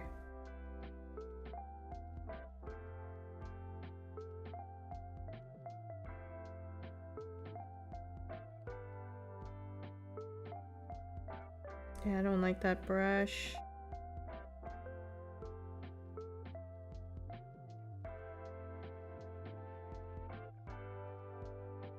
But yeah, there's so many things going on recently that I have a gazillion art projects to work on. And that's only talking about my art projects for like VTubers and stuff. Because I draw so much fan art. But I also have projects outside of VTubing, like art projects that are kind of like, I do art for like a side hustle, and like people so I do stuff for like, yeah, like I have like a side hustle where I also draw, and people sometimes like commission me and stuff. So I'm kind of like juggling a lot of drawing work. And it doesn't help that I'm such a slow artist. But yeah, it's really fun to just like casually draw and like chit chat with you guys. It would otherwise be a very quiet night for me. I do usually draw like alone and in silence. So I think I'm usually, well, I don't usually draw this slowly. I am a slow artist, but I'm even slower now because like I'm trying to juggle like yapping. But it's definitely way more fun this way. Oh, this pink is so deep. Does she have like, there you go, pink. Yeah, the pink shouldn't be this dark. You guys are doing okay though, especially the ones who are like staying up super late. Like if you need to get some rest, please go ahead and get some rest. Don't let this Manta Coelacanth keep you up too long.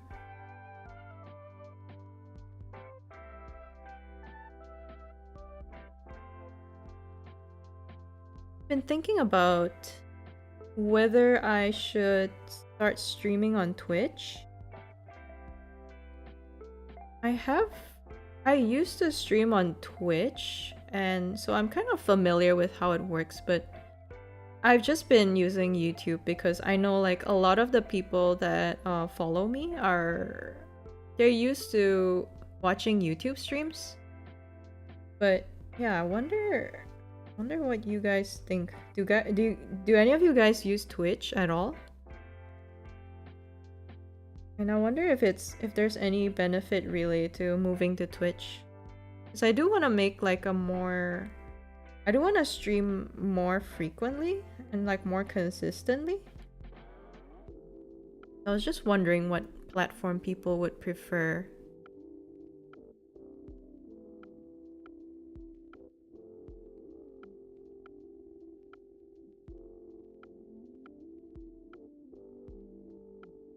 Oh yeah, the Hanamaru on the dress.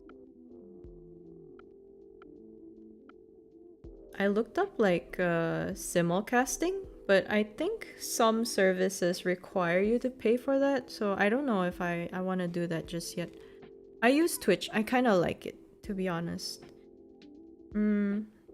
I personally prefer YouTube, mostly because YouTube gives you the ability to rewind streams. I can't really stand like the fact that Twitch doesn't let you do like live replays. So what I used to do when I used Twitch was that I would use the clip function just to be able to just to be able to see, like, you know, if someone did something cool and chat's going crazy. I'd be like, what happened? You know, like I wasn't even like on the tab, or like I was looking away. Yeah, I would use the clip function. But then I would always worry that I would accidentally publish the clip and then everyone would see it. I know, it's such a scuffed method to do it. There's gotta be like... Am I dumb? Does Twitch actually have like a replay function that I don't know of? Like I used it for years. I don't recall there being one. But yeah, I mostly prefer YouTube because of that. You can go back in the live stream on Twitch. It's a little scuffed. Oh yeah? I didn't know you could do that. Maybe it's just the people I watched didn't have like a live replay on? Maybe? I don't know.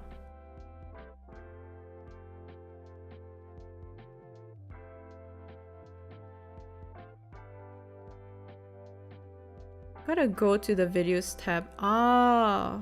Oh, that's... Is that an intended function? That seems so... That seems so... out of the way that I can't imagine that that was like an intended function. Is it like a bug? But that's interesting. I'm gonna try that out.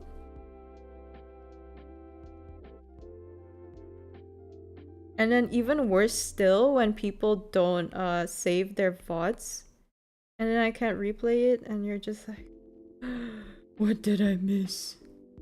I'm so prone to FOMO, guys. Like, if I miss out on something, it would destroy me. I'm too curious.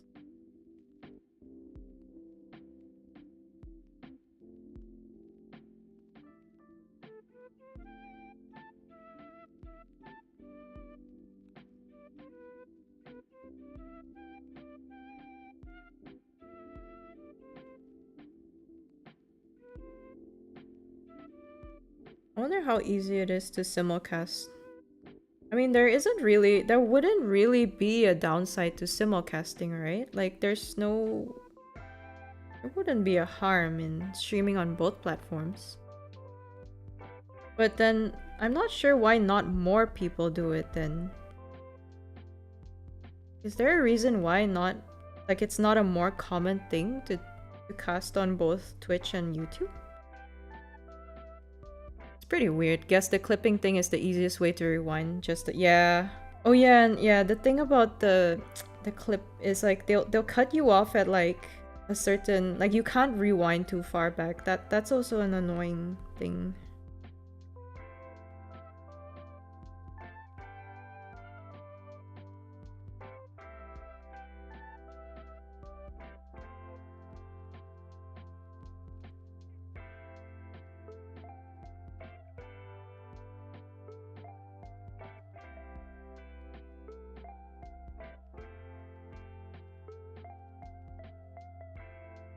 Okay. Cute. Hooray. Got the flowers done for the dress.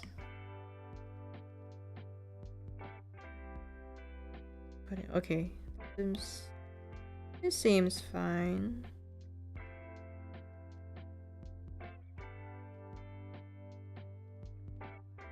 Oops. I think the biggest argument I've seen against simulcasting is that one audience usually gets kinda ignored. Ah, yeah. Yeah, that totally makes sense. Yeah, how would you... I mean, you could have like 2 chat windows open, I guess. I don't know. But yeah, that is a very valid concern. I'm already pretty bad with... Like, sometimes I do miss chats because like I'm too focused on drawing.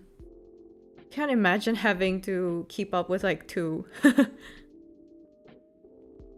Wow. I draw her gloves.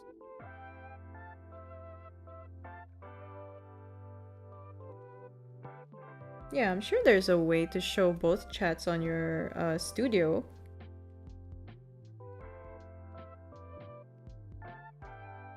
I don't know. Maybe I might give it a try just to make it more accessible to everyone who prefers one method or the other.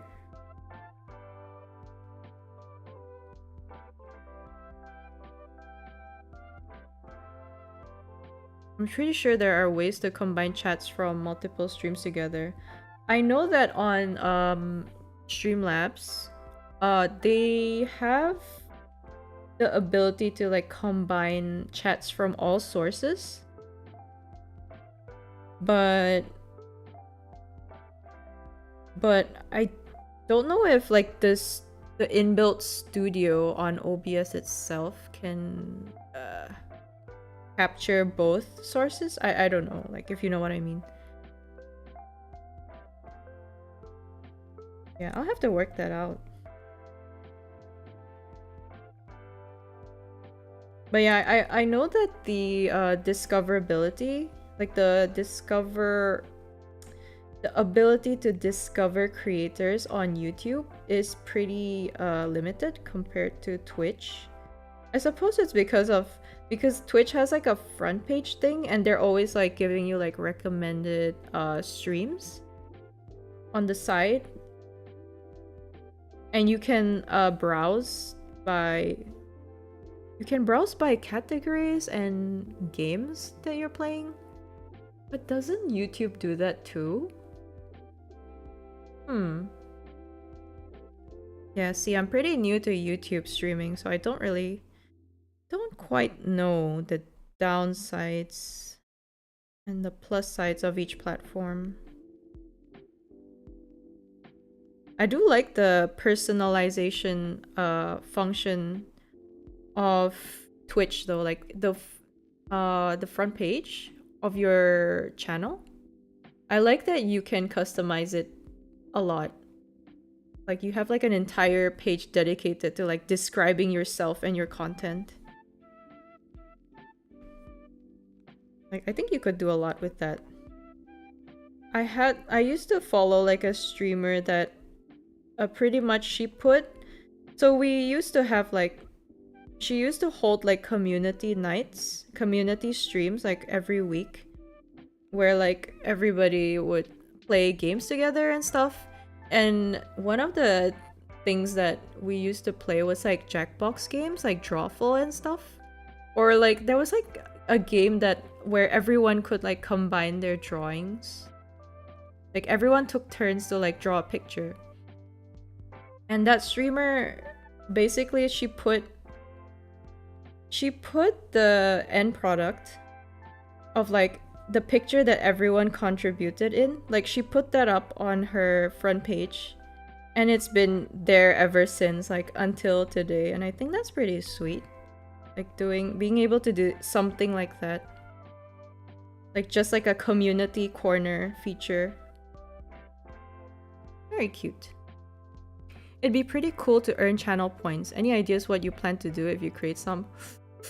Channel points! Yeah, that's one thing I miss from Twitch, is like the Twitch redeems. Twitch redeems go crazy, go hard. Like the potential there is enormous.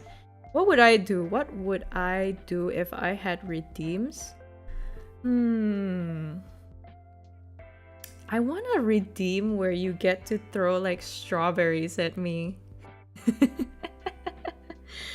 I want to do like a little like, you know, those like Twitch redeems where like, or like commands where you can like drop things on the streamer. I want people to be able to drop strawberries on me. That would be super cool. And I also, I would, like, as cliche as this sounds, I would love to have a hydrate and posture check redeem, because God knows I need those. I really do. I'm so bad with my posture. Where did I draw this? Oh. The Gamba on Twitch. Yeah, I used to gamble a lot with my points. I love that feature. Yeah, like Twitch overall, it's just a lot more interactive. It's just a lot more interactive than YouTube. Like it's more like it gets you more engaged, I guess, as a viewer.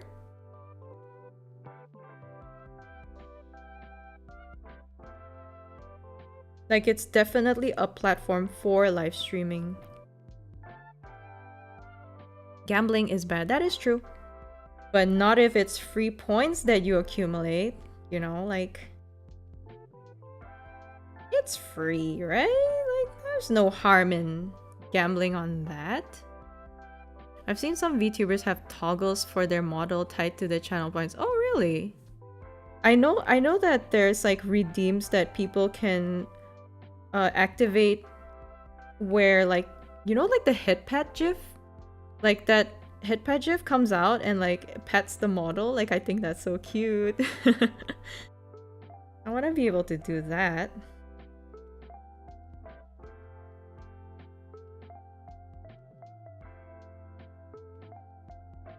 But nowadays, I think YouTube's kind of trying to step up their game for like their live streaming features. Like recently they have that like super chat goal, like that function.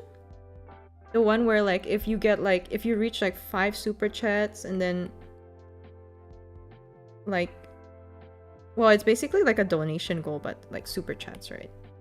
I mean, it's a pretty small feature, I will admit, but it, you know, it seems like they're trying to do something with their like live streaming features. I guess like it's better than nothing, I guess. Gambling is fun. You know, both things can be true at the same time. It can be fun and it can also be bad. I think people get too bent out of shape about the unblockable ads on Twitch. I think it has some pretty cool features for streaming. Yeah, that's true, but I mean, come on guys. YouTube ads, they're not as bad, but you know, it's also a thing. And now that I don't have ad blockers anymore, I feel the pain. Like I used to have ad blockers on my browser, but recently they disabled it. So now I have to watch so many, like I have to watch like upwards of like 10 to 15 ads per stream VOD, which is pretty insane to me. Like if you total the amount of time that the ads are running, I feel like it's almost equivalent to Twitch. I think, at least. Yeah, after you are monetized, you get super chat on your live stream. Yeah. I have no idea how that works though. Like I know generally like what the requirements are for like Twitch partner. But not too sure like what the equivalent for YouTube is actually. Grammarly is a writing assistant. Hey, at least you're getting Grammarly. I'm getting political ads. Political ads. I don't want to watch that. I don't care. I don't want to watch that. I just want to watch cute girls do cute things. I don't want to watch politics.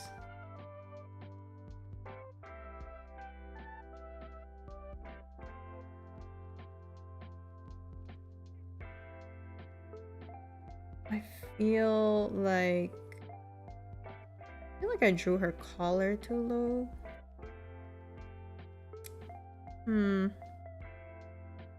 Well, see, what is her tail? Oh, her tail looks like that. Hey yo, I once used VPN and Australia's ads are so weird. Yeah, they are. They are weird. Like, it ranges from political to just downright like ridiculous. Like the ads can get pretty funny.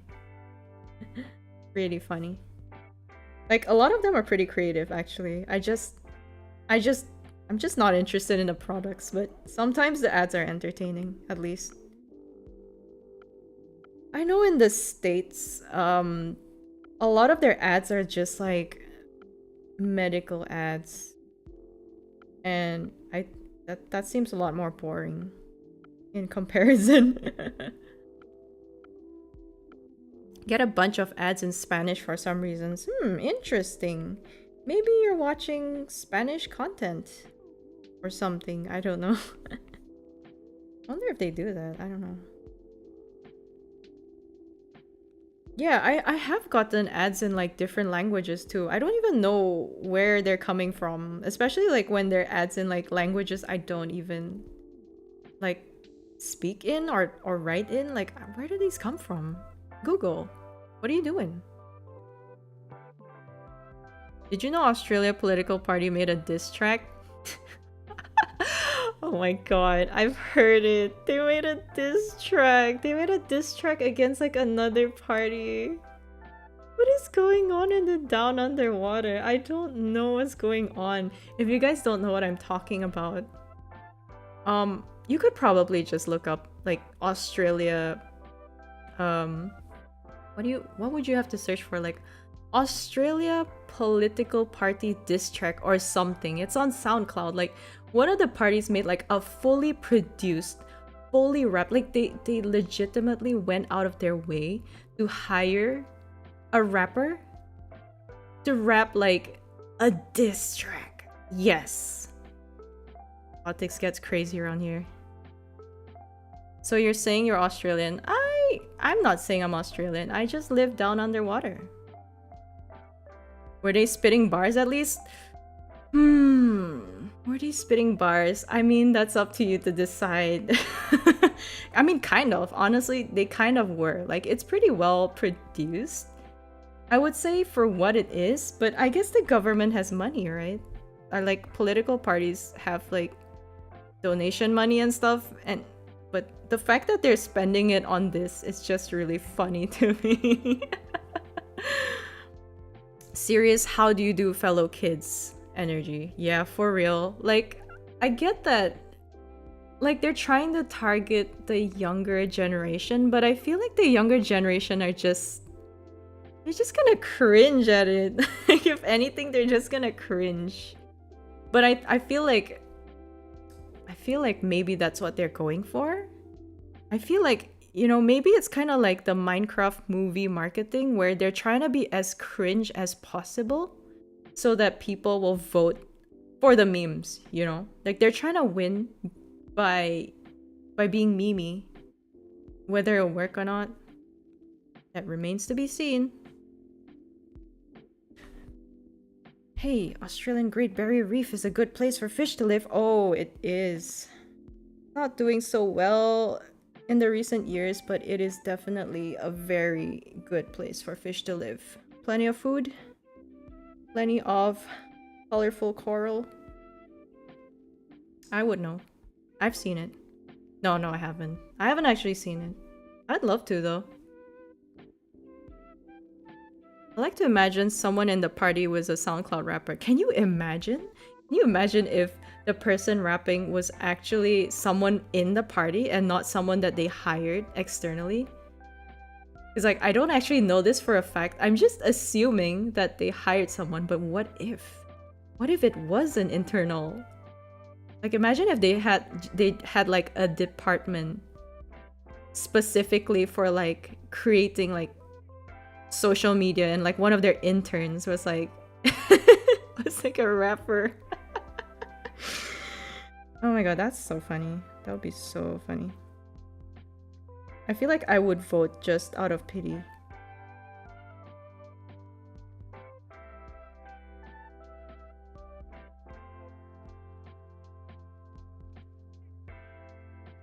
Wow, Bunjo Mama really added a lot of details. Like, the last time I drew Lazu was before she had her... she released her Live 2D model. And it was a lot simpler than what it is now. Not saying that's a bad thing. I think it's very pretty. Just... now I have to learn all the new details. Hey. Oh. I think edgy is not relevant anymore. Many people loved them years ago, but not now. Everyone seems to cringe at it. Yet many movies still do the edgy thing. Yeah, but You know, look at the Minecraft movie. Look how much Chicken Jockey. Look what that did for their their box office. You know, that movie. I don't think that movie was ever meant to like succeed to that extent. Like, yeah, it's a movie about a popular game, but let's be real. Most people, especially like older people, like the older kids or like the young adults, like most of them just watched it for the memes and because they wanted to witness like Chicken Jockey in person with their friends, you know. It's kind of like one of those movies that are like, it's so bad that it's good. And honestly, that really worked for them. It's smashing the box office. I still just use the old Lazo reference sheet because it's so much simpler. Right? Right? Yeah, me too. It used to be so much simpler. Like, I think the tail is beautiful, but I'm just wondering how I'm gonna do this. Because I have a lot of difficulty drawing like water, like water ripples, like patterns, like this. So this is gonna be a challenge for me. I saw Minecraft with my nephew and it was so silly. It was silly. It's those kind of movies that you really have to switch off your brain. If you don't switch off your brain and you don't enjoy it, then I don't know, it's on you. Nah, I'm just kidding. It's not on you, but yeah, genuinely it's a fun movie if you accept that it's just gonna be silly lols, you know.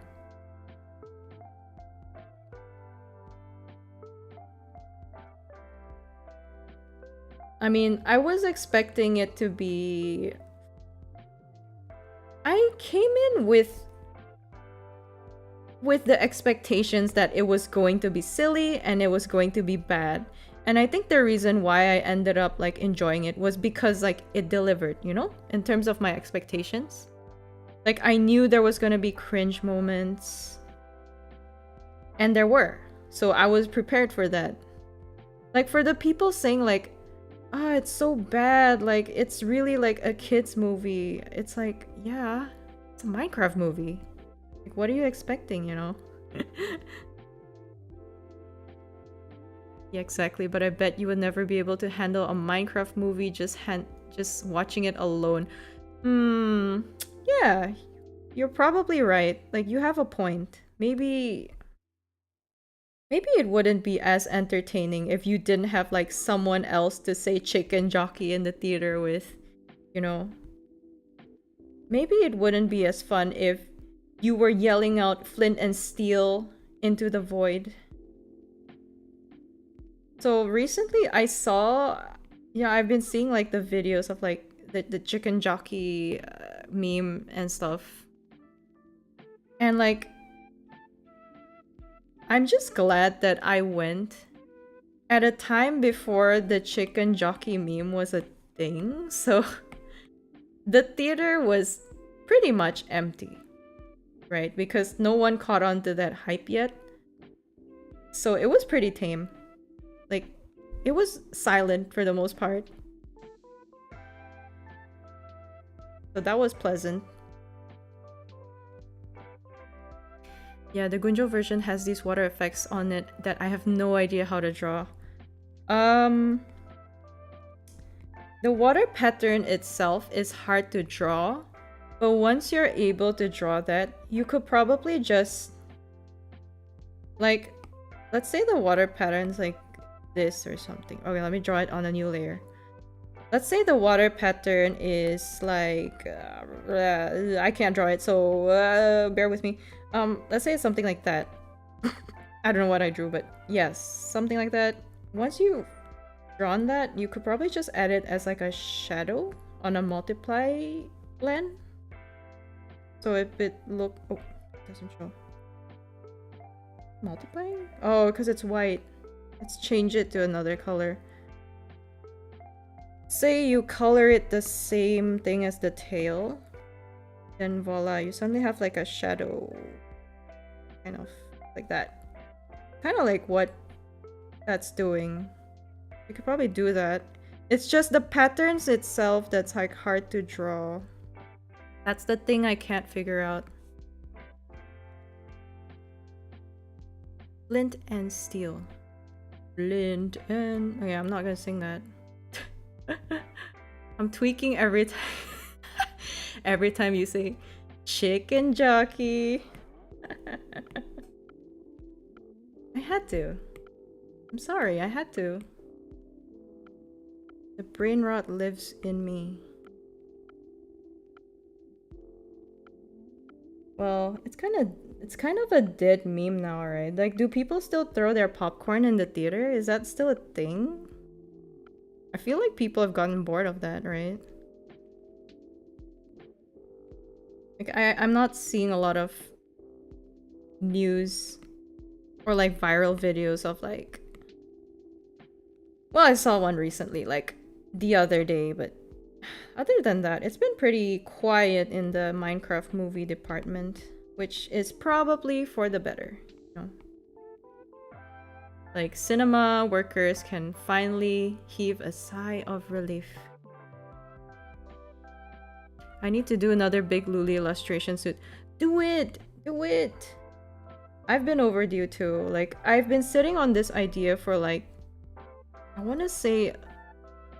I've been sitting on this idea since she debuted, I think. And I've only like found the time to start working on it now.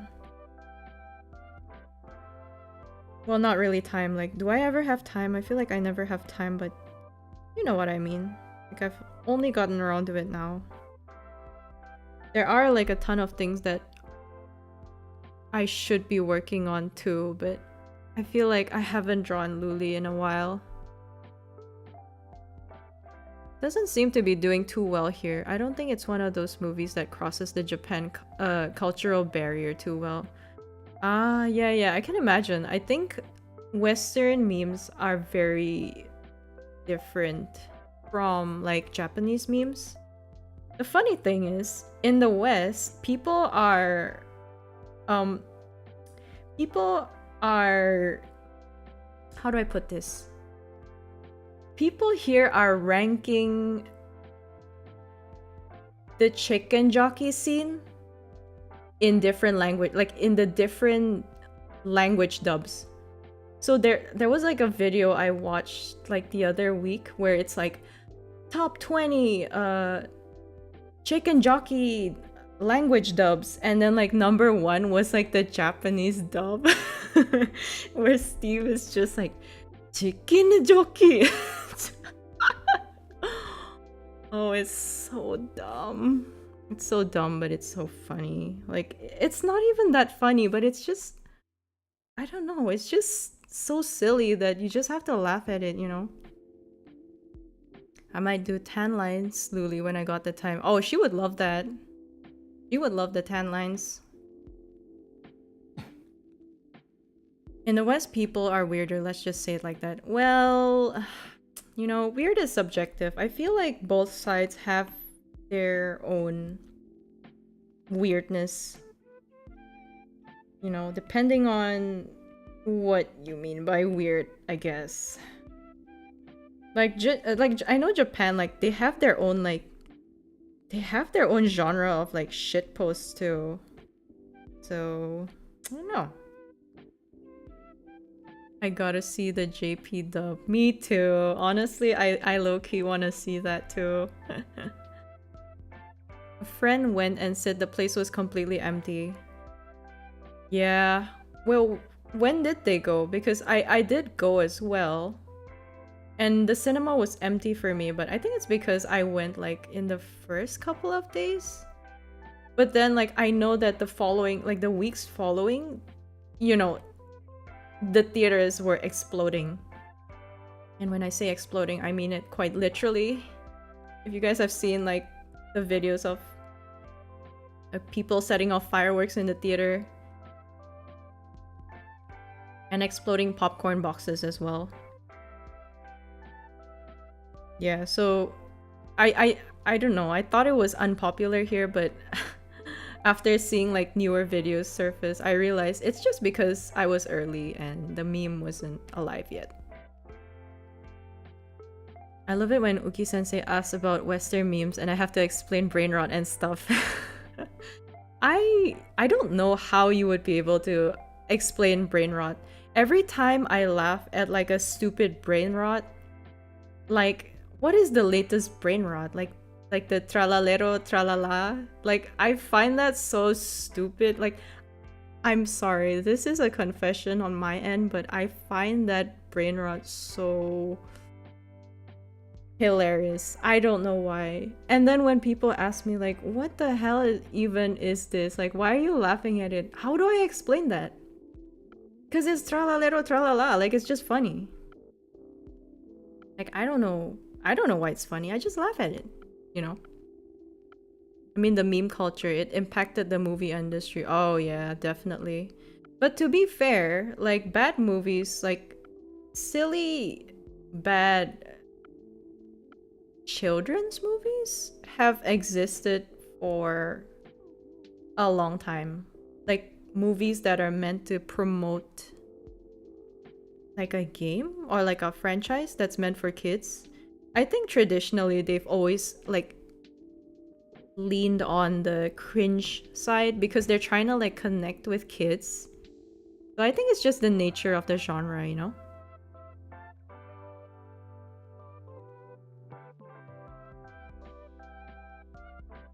Is my... The brain rot meme actually rot my brain, seriously. Yeah, it's dumb. It is really dumb. Like I have nothing to say to defend it because it really is brain rot to its true meaning. Like I feel like I lose brain cells every time I see a Italian brain rot meme, but I can't help myself, guys. Like life as an adult is stressful enough. Sometimes I just want to laugh at silly, goofy, nonsensical memes, you know? Where are my lads? I kind of want to make one, like at least one of them a last though. I'm gonna do that. Oh, there you are.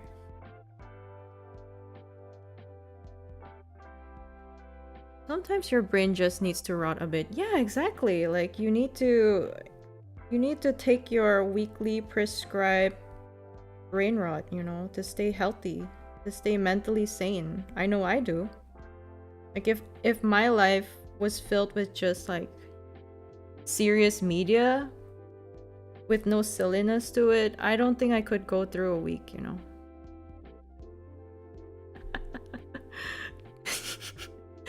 Tung tung tung tung. Okay, I don't want to say that.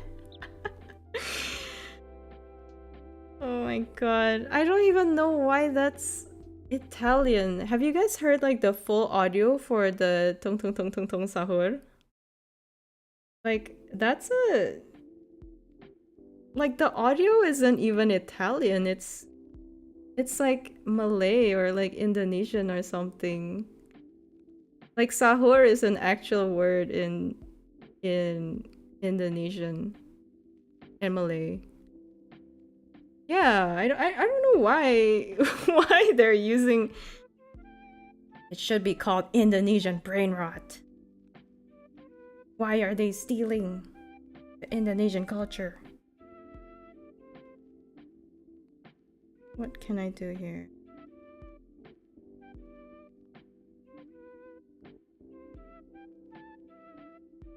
Yeah. These memes are weird. I don't even know how people generate them. Like, I know, like, the visuals itself are AI generated, but, like, they're so uncanny. Like, where does the audio come from? Who made these? How did they get popular? I have so many questions.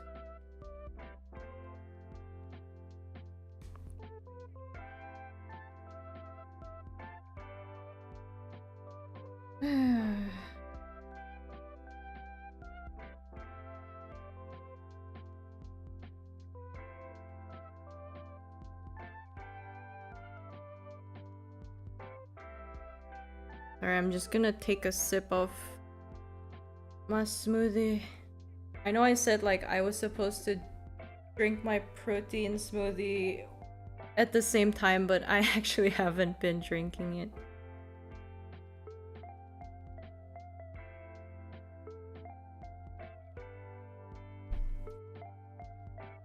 Nah, I'm gonna put it next to me so I don't forget. Yeah, I'm one of those people that once I get into like something, like once I'm focused on something, I completely forget about like my food. So if I'm multitasking, like if I'm doing something while I'm having lunch or like even like a snack or something, I will abandon that thing for hours and only remember like after I'm done. Pretty bad. Which is why like a hydration check redeem would be super good for me. The lore of the Italian brain rot is that it begins in Italy, and Tung Tung Tung Sahur used the same formula, but for Indonesian people, and somehow it becomes the official Italian brain rot. I can't believe there's lore to this.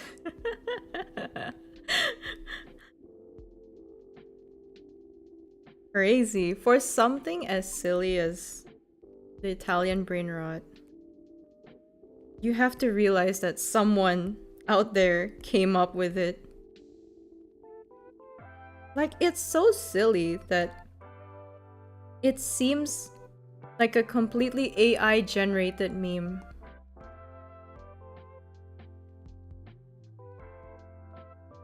Anyway, guys, which is your favorite Italian brain rot?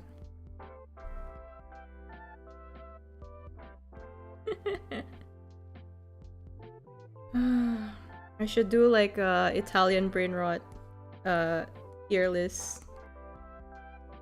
But I feel like once I go there, there's no going back. I want to go there.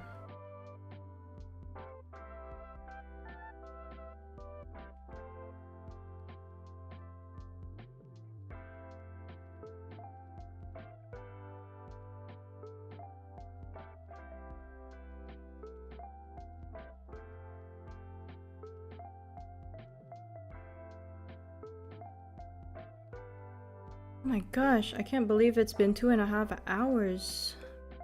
Tung Tung Tung Sahur, of course, because Indonesia mentioned. True. True. Indonesia represent.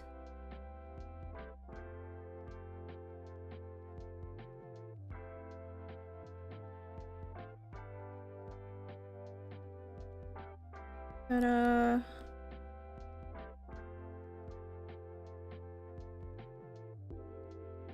Oh, oopsie. Yeah, Tung Tung Tung Tung Tung Sahur is it's really simple and easy to say too. It just rolls off the tongue. You know, the one that really trips me up is the is that? It's like the trippy trippa or something. Like, I say that fast 3 times. I couldn't. It's the gap. Like, it goes trippy tropa tripa, and I'm like, why doesn't it go like trippy tropa trippy? Like, it's literally trippy. Like, it's tripping up my tongue. Maybe that is the point. Maybe that's why it's called that. You know?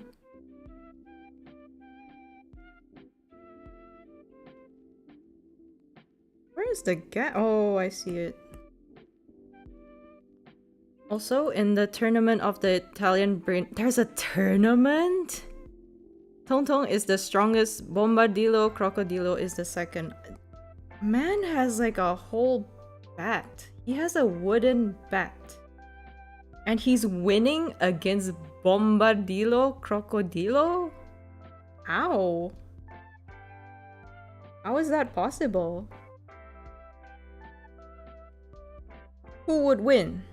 One silly guy with a stick Or a bombing crocodile reptilian thing. Tune in to find out. Weird. I don't understand why this is not. Oh, whoopsie. Oh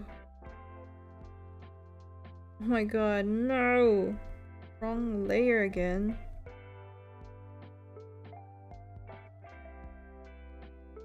Salvage this?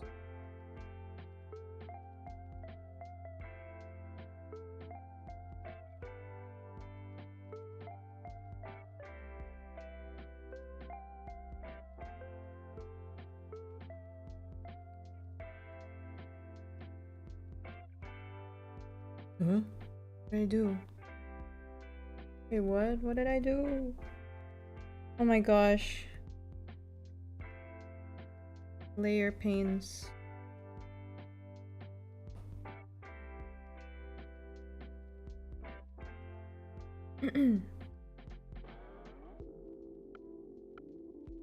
But yeah. Memes nowadays are so short-lived.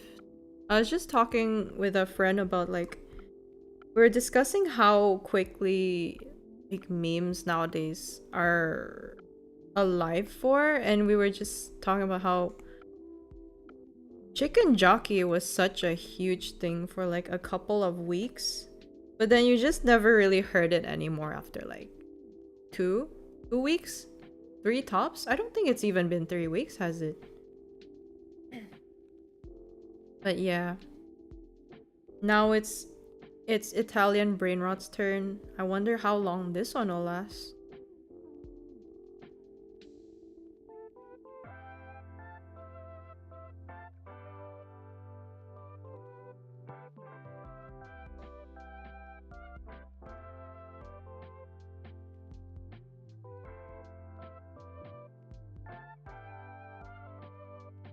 Let's see, which one should I turn into a last? Italian brain rot is virtually dead now. Oh, I would disagree. I still see a lot of the memes. Like, and they're like new memes too. Like new Italian brain rot memes are like popping up still. And I think content creators are kind of like getting into it too.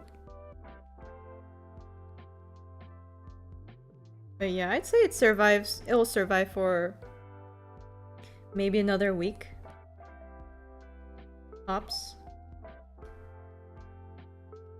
So savor the Indonesian representation while it lasts.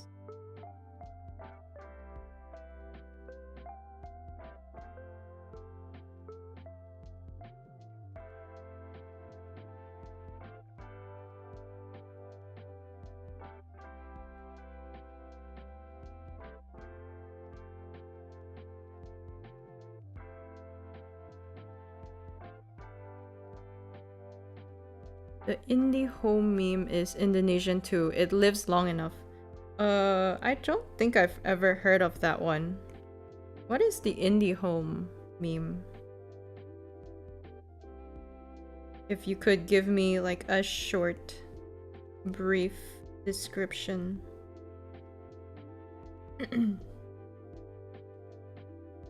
Hooray! They're all colored now. I'm gonna turn this one into a lass, I think. Do we have like an official reference for lasses yet? I can't explain it either. Well, that's how it goes for most brain rot, I guess.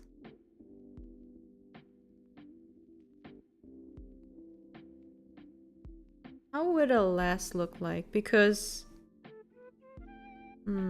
maybe a ribbon? But the head fins already look like ribbons?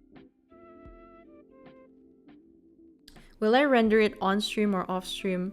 I might render it on stream, but I do know that I want to make tweaks on the drawing itself before I render it.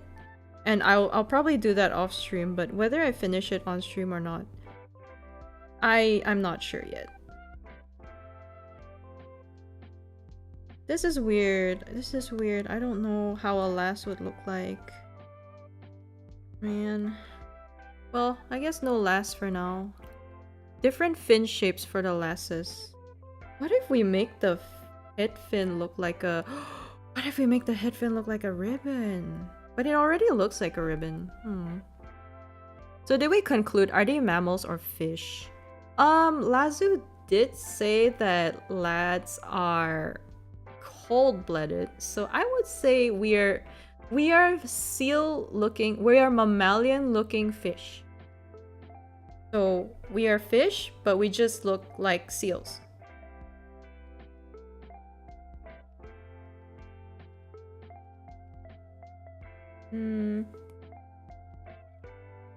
Alright, let me try something.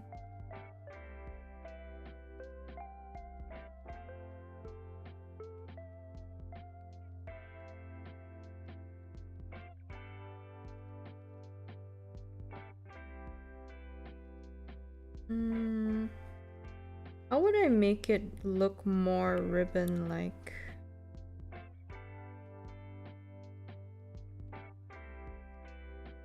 Now it just looks like cat ears.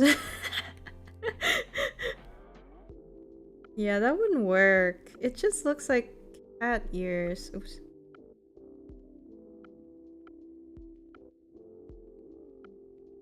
Oh, wait. What if the ribbon was in front of the... What if the ribbon was in front of the head fin? And Monmons are amphibians. Yeah, we have like mascots of all different animal types. In Indonesia, seal is called water dog. Yeah, because that's what they are, right? Anjing laut. Water dogs. The ribbon in front works. Yeah. I think I might go with that.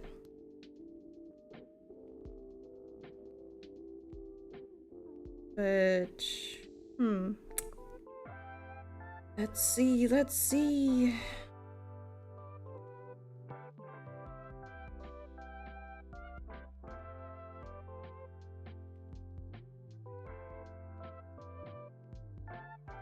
No, I never said I was Australian.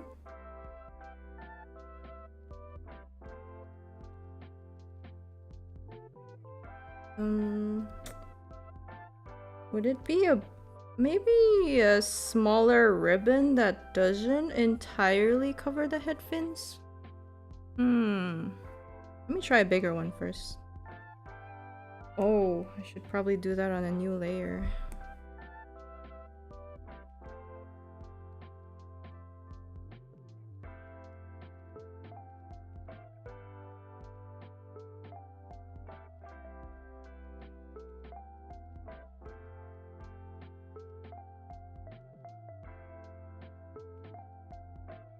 I think it's nice to draw on stream too, because you guys give like pretty good ideas when I'm stuck. Like the other time I was drawing Amagae Ruka on stream, and I was stuck on what pose to draw for her. And there was like a suggestion to draw her in like the... I don't know if you guys know what the Sakana pose is, but yeah, that's kind of like what I was going for, that like someone suggested it. So, you guys are so helpful. Oh, what's this? It's a very lopsided ribbon though. That...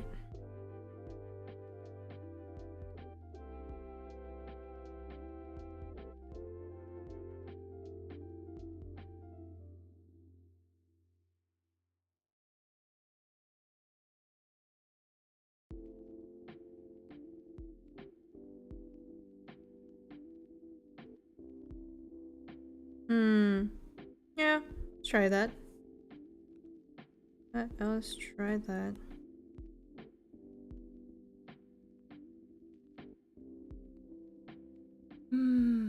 Bulkier. Sure how to make it bulkier. Maybe the bottom part is not even. Like that it's not even.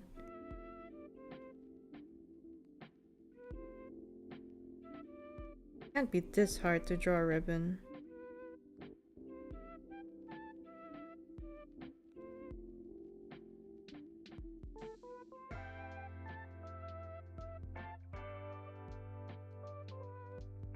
Something like that, maybe. Maybe. Looks like a Hello Kitty ribbon or something. Okay, now let's switch on the... Okay. Oops. Let's switch on the other layer. Okay. Okay, and then we just color over that.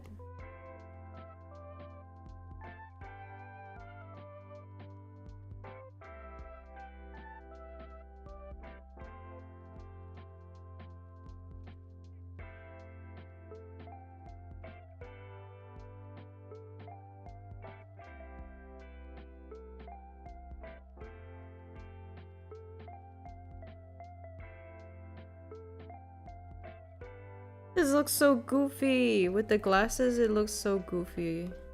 Let's make it... Let's make it the same color as her dress. Let's try that.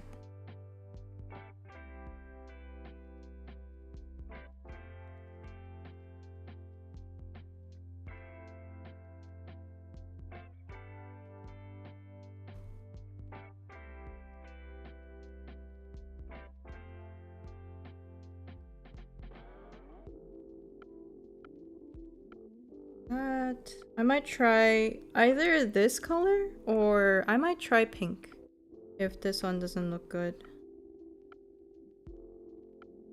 Oh, okay. Well, let's try a pink variant.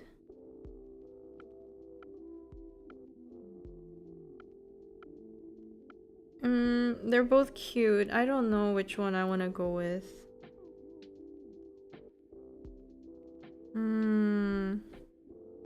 Pink or yellow? Maybe pink. Maybe pink, yeah. I think pink is cuter. Perhaps.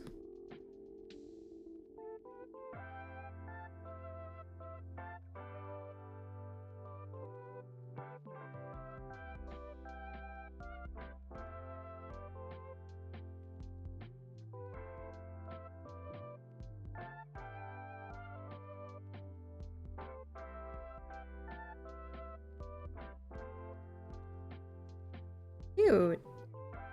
But now they look like normal glasses. We also try an aquamarine greens kind of tone too for the ribbons. Aquamarine green, so something like... Would that be something like her hair? Like this color? I'm afraid that it would look too similar to their skin color though. I just don't want that.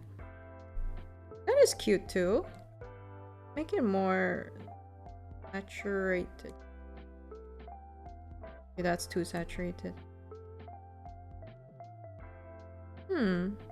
Maybe. I'm debating. I am debating. Yeah, I'll think about it. It's cute. I think they're all cute. The yellow one might be a bit soft in terms of like, it doesn't stand out enough, but yeah, I'm liking this aquamarine color. And the shades, I kind of want them to be like multi-chromatic. No, maybe I'll save that for Luli instead. Like, I want her to have like this special shades. So the lads will have like a plainer shades.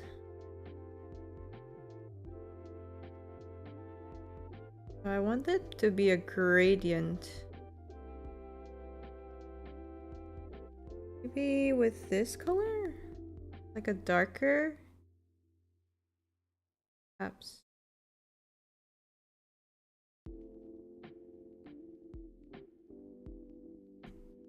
Oh, I like that. I like that. Okay, I'm keeping that. I should match the other color too. I'm so scattered when it comes to my drawing process. Like I just do whatever I feel like. I have like no process. Like I don't work things in a systematic fashion. All right. Looking snazzy. Nice.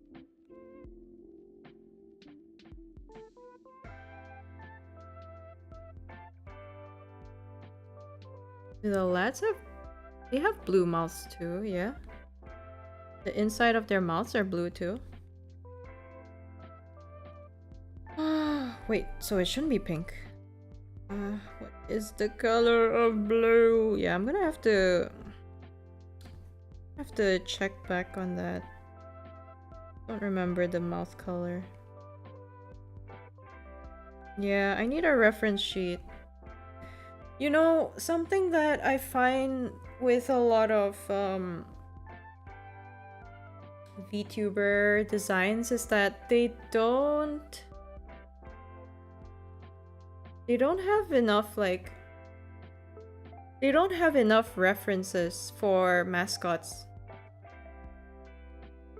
Like it can be hard to find like references for mascots. Like for example, like I'm still waiting on Rocky to release like a proper mascot reference. Just because it's so hard to know which one's like the correct design. Because when they do like skebs and commissions and like fan arts too, like everybody tends to draw them like differently. Okay, I think we've made like quite a bit of progress. Don't know if it's as much as I would like, but hey, progress is progress. But I think I'm gonna end in a bit. But yeah, this is the progress so far. I do enjoy seeing various interpretations, but I agree. Yeah, I do too. But I think, I don't know, like for fan artists, it's kind of difficult in terms of like, of course variations are nice, but it is kind of a challenge to like come up with your own design sometimes. And not everyone is like able to like do designs. Like it's kind of a challenge for some people to do designs out of their head, so it's just easier to have like something to fall back on, I guess. To this day, we still only have that one monmon.jpg. You have no idea. Like every time I have to, like every time I draw a monmon, the amount of scrolling I have to do, the amount of like videos I have to like search up. I should really just bookmark, like I should really just take a screenshot and save the picture. But every time I'm done with like drawing, I tend to like throw away like my references. Like I just bin it, you know, delete it, done. Even though I know I'm gonna need it in the future, but I don't know, I just don't have a tendency to keep my references. And I should really do that for the monmon because it's so hard to find. But anyway, I think that's it for today. I think I'm gonna render, I'm gonna do like a bit of the coloring off stream. And I'm gonna fix that hand those feet too, but off stream because they'll take me too much time to do on stream. Have it and her character sheet permanently loaded. Oh, that's great. Like I should be doing that, but I don't. I should just have a folder of like references of people that I draw a lot, but I don't know why I don't. I guess I always think like, oh, I could just search them up on Google if I have to. But then I realize that it's not as easy to find when I actually need to draw them. Use your monmon illustrations as references like 99% of the time. Wow, I'm honored. I'm honored. I do draw like quite a lot of monmon. I think compared to other people, I do draw a lot of monmon. Mostly because I really like the monmon design. Like I'm super biased because Manta Ray, like yeah, like wink wink, Manta Ray. So yeah, I do really love the Monmon design, so I do draw it quite often. But anyway, I will be ending the stream here. Thank you everybody for joining me. Thank you so much. I really appreciate that you took your time out to watch me. I know it's super late for or super early, I guess, like by now, like for a lot of you. I mean, it's late even for me. So I really appreciate you guys taking the time and like also like chatting and stuff. Like it really helps. It really helps me. Like thank you for keeping me company. Keeps me being bored just drawing alone. Otsu thank you everyone. Have a good night. Have a good rest of your evening, or if it's afternoon or morning for you, have a good day ahead. Thank you everybody. Thank you so much. Bye bye.